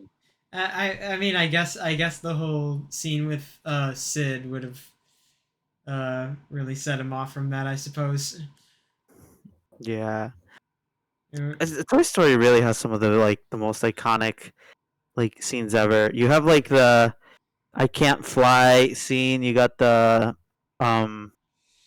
what's it? This you got isn't the flying. This is falling with style. Yeah. You also got the it's like the one scene where Buzz and Woody are arguing under a car. Oh And yeah. "Oh, you are a toy." Yeah, I saw someone like make an edit of that, and it was like, "Listen, Woody, I don't listen to rap. I only dabble in things like Tupac and Eminem. I don't like any of the mumble garbage, gangster stuff that you wear." And then Woody is like, "You have no swag." But yeah, they also got the one scene that I'm talking about, the monkey one. I'm thinking about it. Honestly, Toy Story 3 doesn't have that many scenes compared to like 1 and 2. Yeah, like I think it's the monkey scene, and then like maybe like the ending. And Oh, yeah, the ending. Okay, no, I'm wrong. The ending is really. Oh, you just reminded me of that one video, and it's like the Toy Story 3 like edited, and it's like a family watching Toy Story 3, and they edited the tape playing it so that it just kind of like cuts out right as they supposedly die. So it's like all the animatronics fall into the lava or the hot whatever they're melting, and And it then just kind of like it yeah, like cuts. yeah, it's like it starts fading into black, and then it starts rolling the credits with like very sad music, It and a fades bunch to of credits and it just starts playing "You Got a Friend in Me" again. yeah, I think it did You that exact got a thing. friend in me. I think the only like memorable scene that I can think of from Toy Story was when Buzz found like the aisle of toys that were all just like Buzz Lightyears, and then Oh, he Yeah, the fucking it's the one GIF that everyone uses to like showcase that your idea is unoriginal. yeah. You are unoriginal and you are all just followers. It's always really funny when someone like uses that GIF to complain about something like a really weirdly specific. Like I remember seeing one recently where Oh, it's like like the develop quirky Undertale. yeah, Yeah. like I saw one recently where it's like developers making a like a 16-bit game about anxiety or depression with that GIF, and it's like how you That's really legit. Like none. Like yeah, you can that's probably it's like only like a Mori. it's yeah like Omori, maybe Celeste. Celeste for sure, actually. Yeah, actually, no, Yeah, yeah. And Celeste does go on anxiety, yeah. but that's literally But it. that's like it. Yeah. I remember seeing one a while before where it was even more specific, where it was 16-bit platformers about like depression, and it's That's like only Celeste. yeah. That's like what else you come up with two Celeste and what? Yeah, guys. Mario 3 is really delved into themes Yeah. of depression. See Mario's on see the whole thing about Mario 3 was that it's all on a theater stage. Represents how Mario is putting on an act of his happy persona, but really Yep.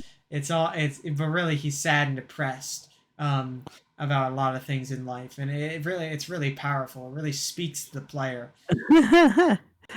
Anyway, what time are we on, Amber? And then if 3 you really hours. look into it, you can see the hidden definition of how it's not just he's not just sad about his life, but he's sad about Charles Martinet leaving the voice acting community forever.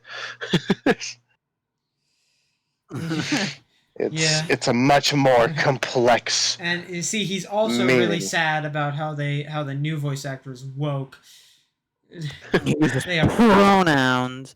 you pronouns. And that he also voiced a I boyfriend for a don't use. Friday Night Funkin' mod.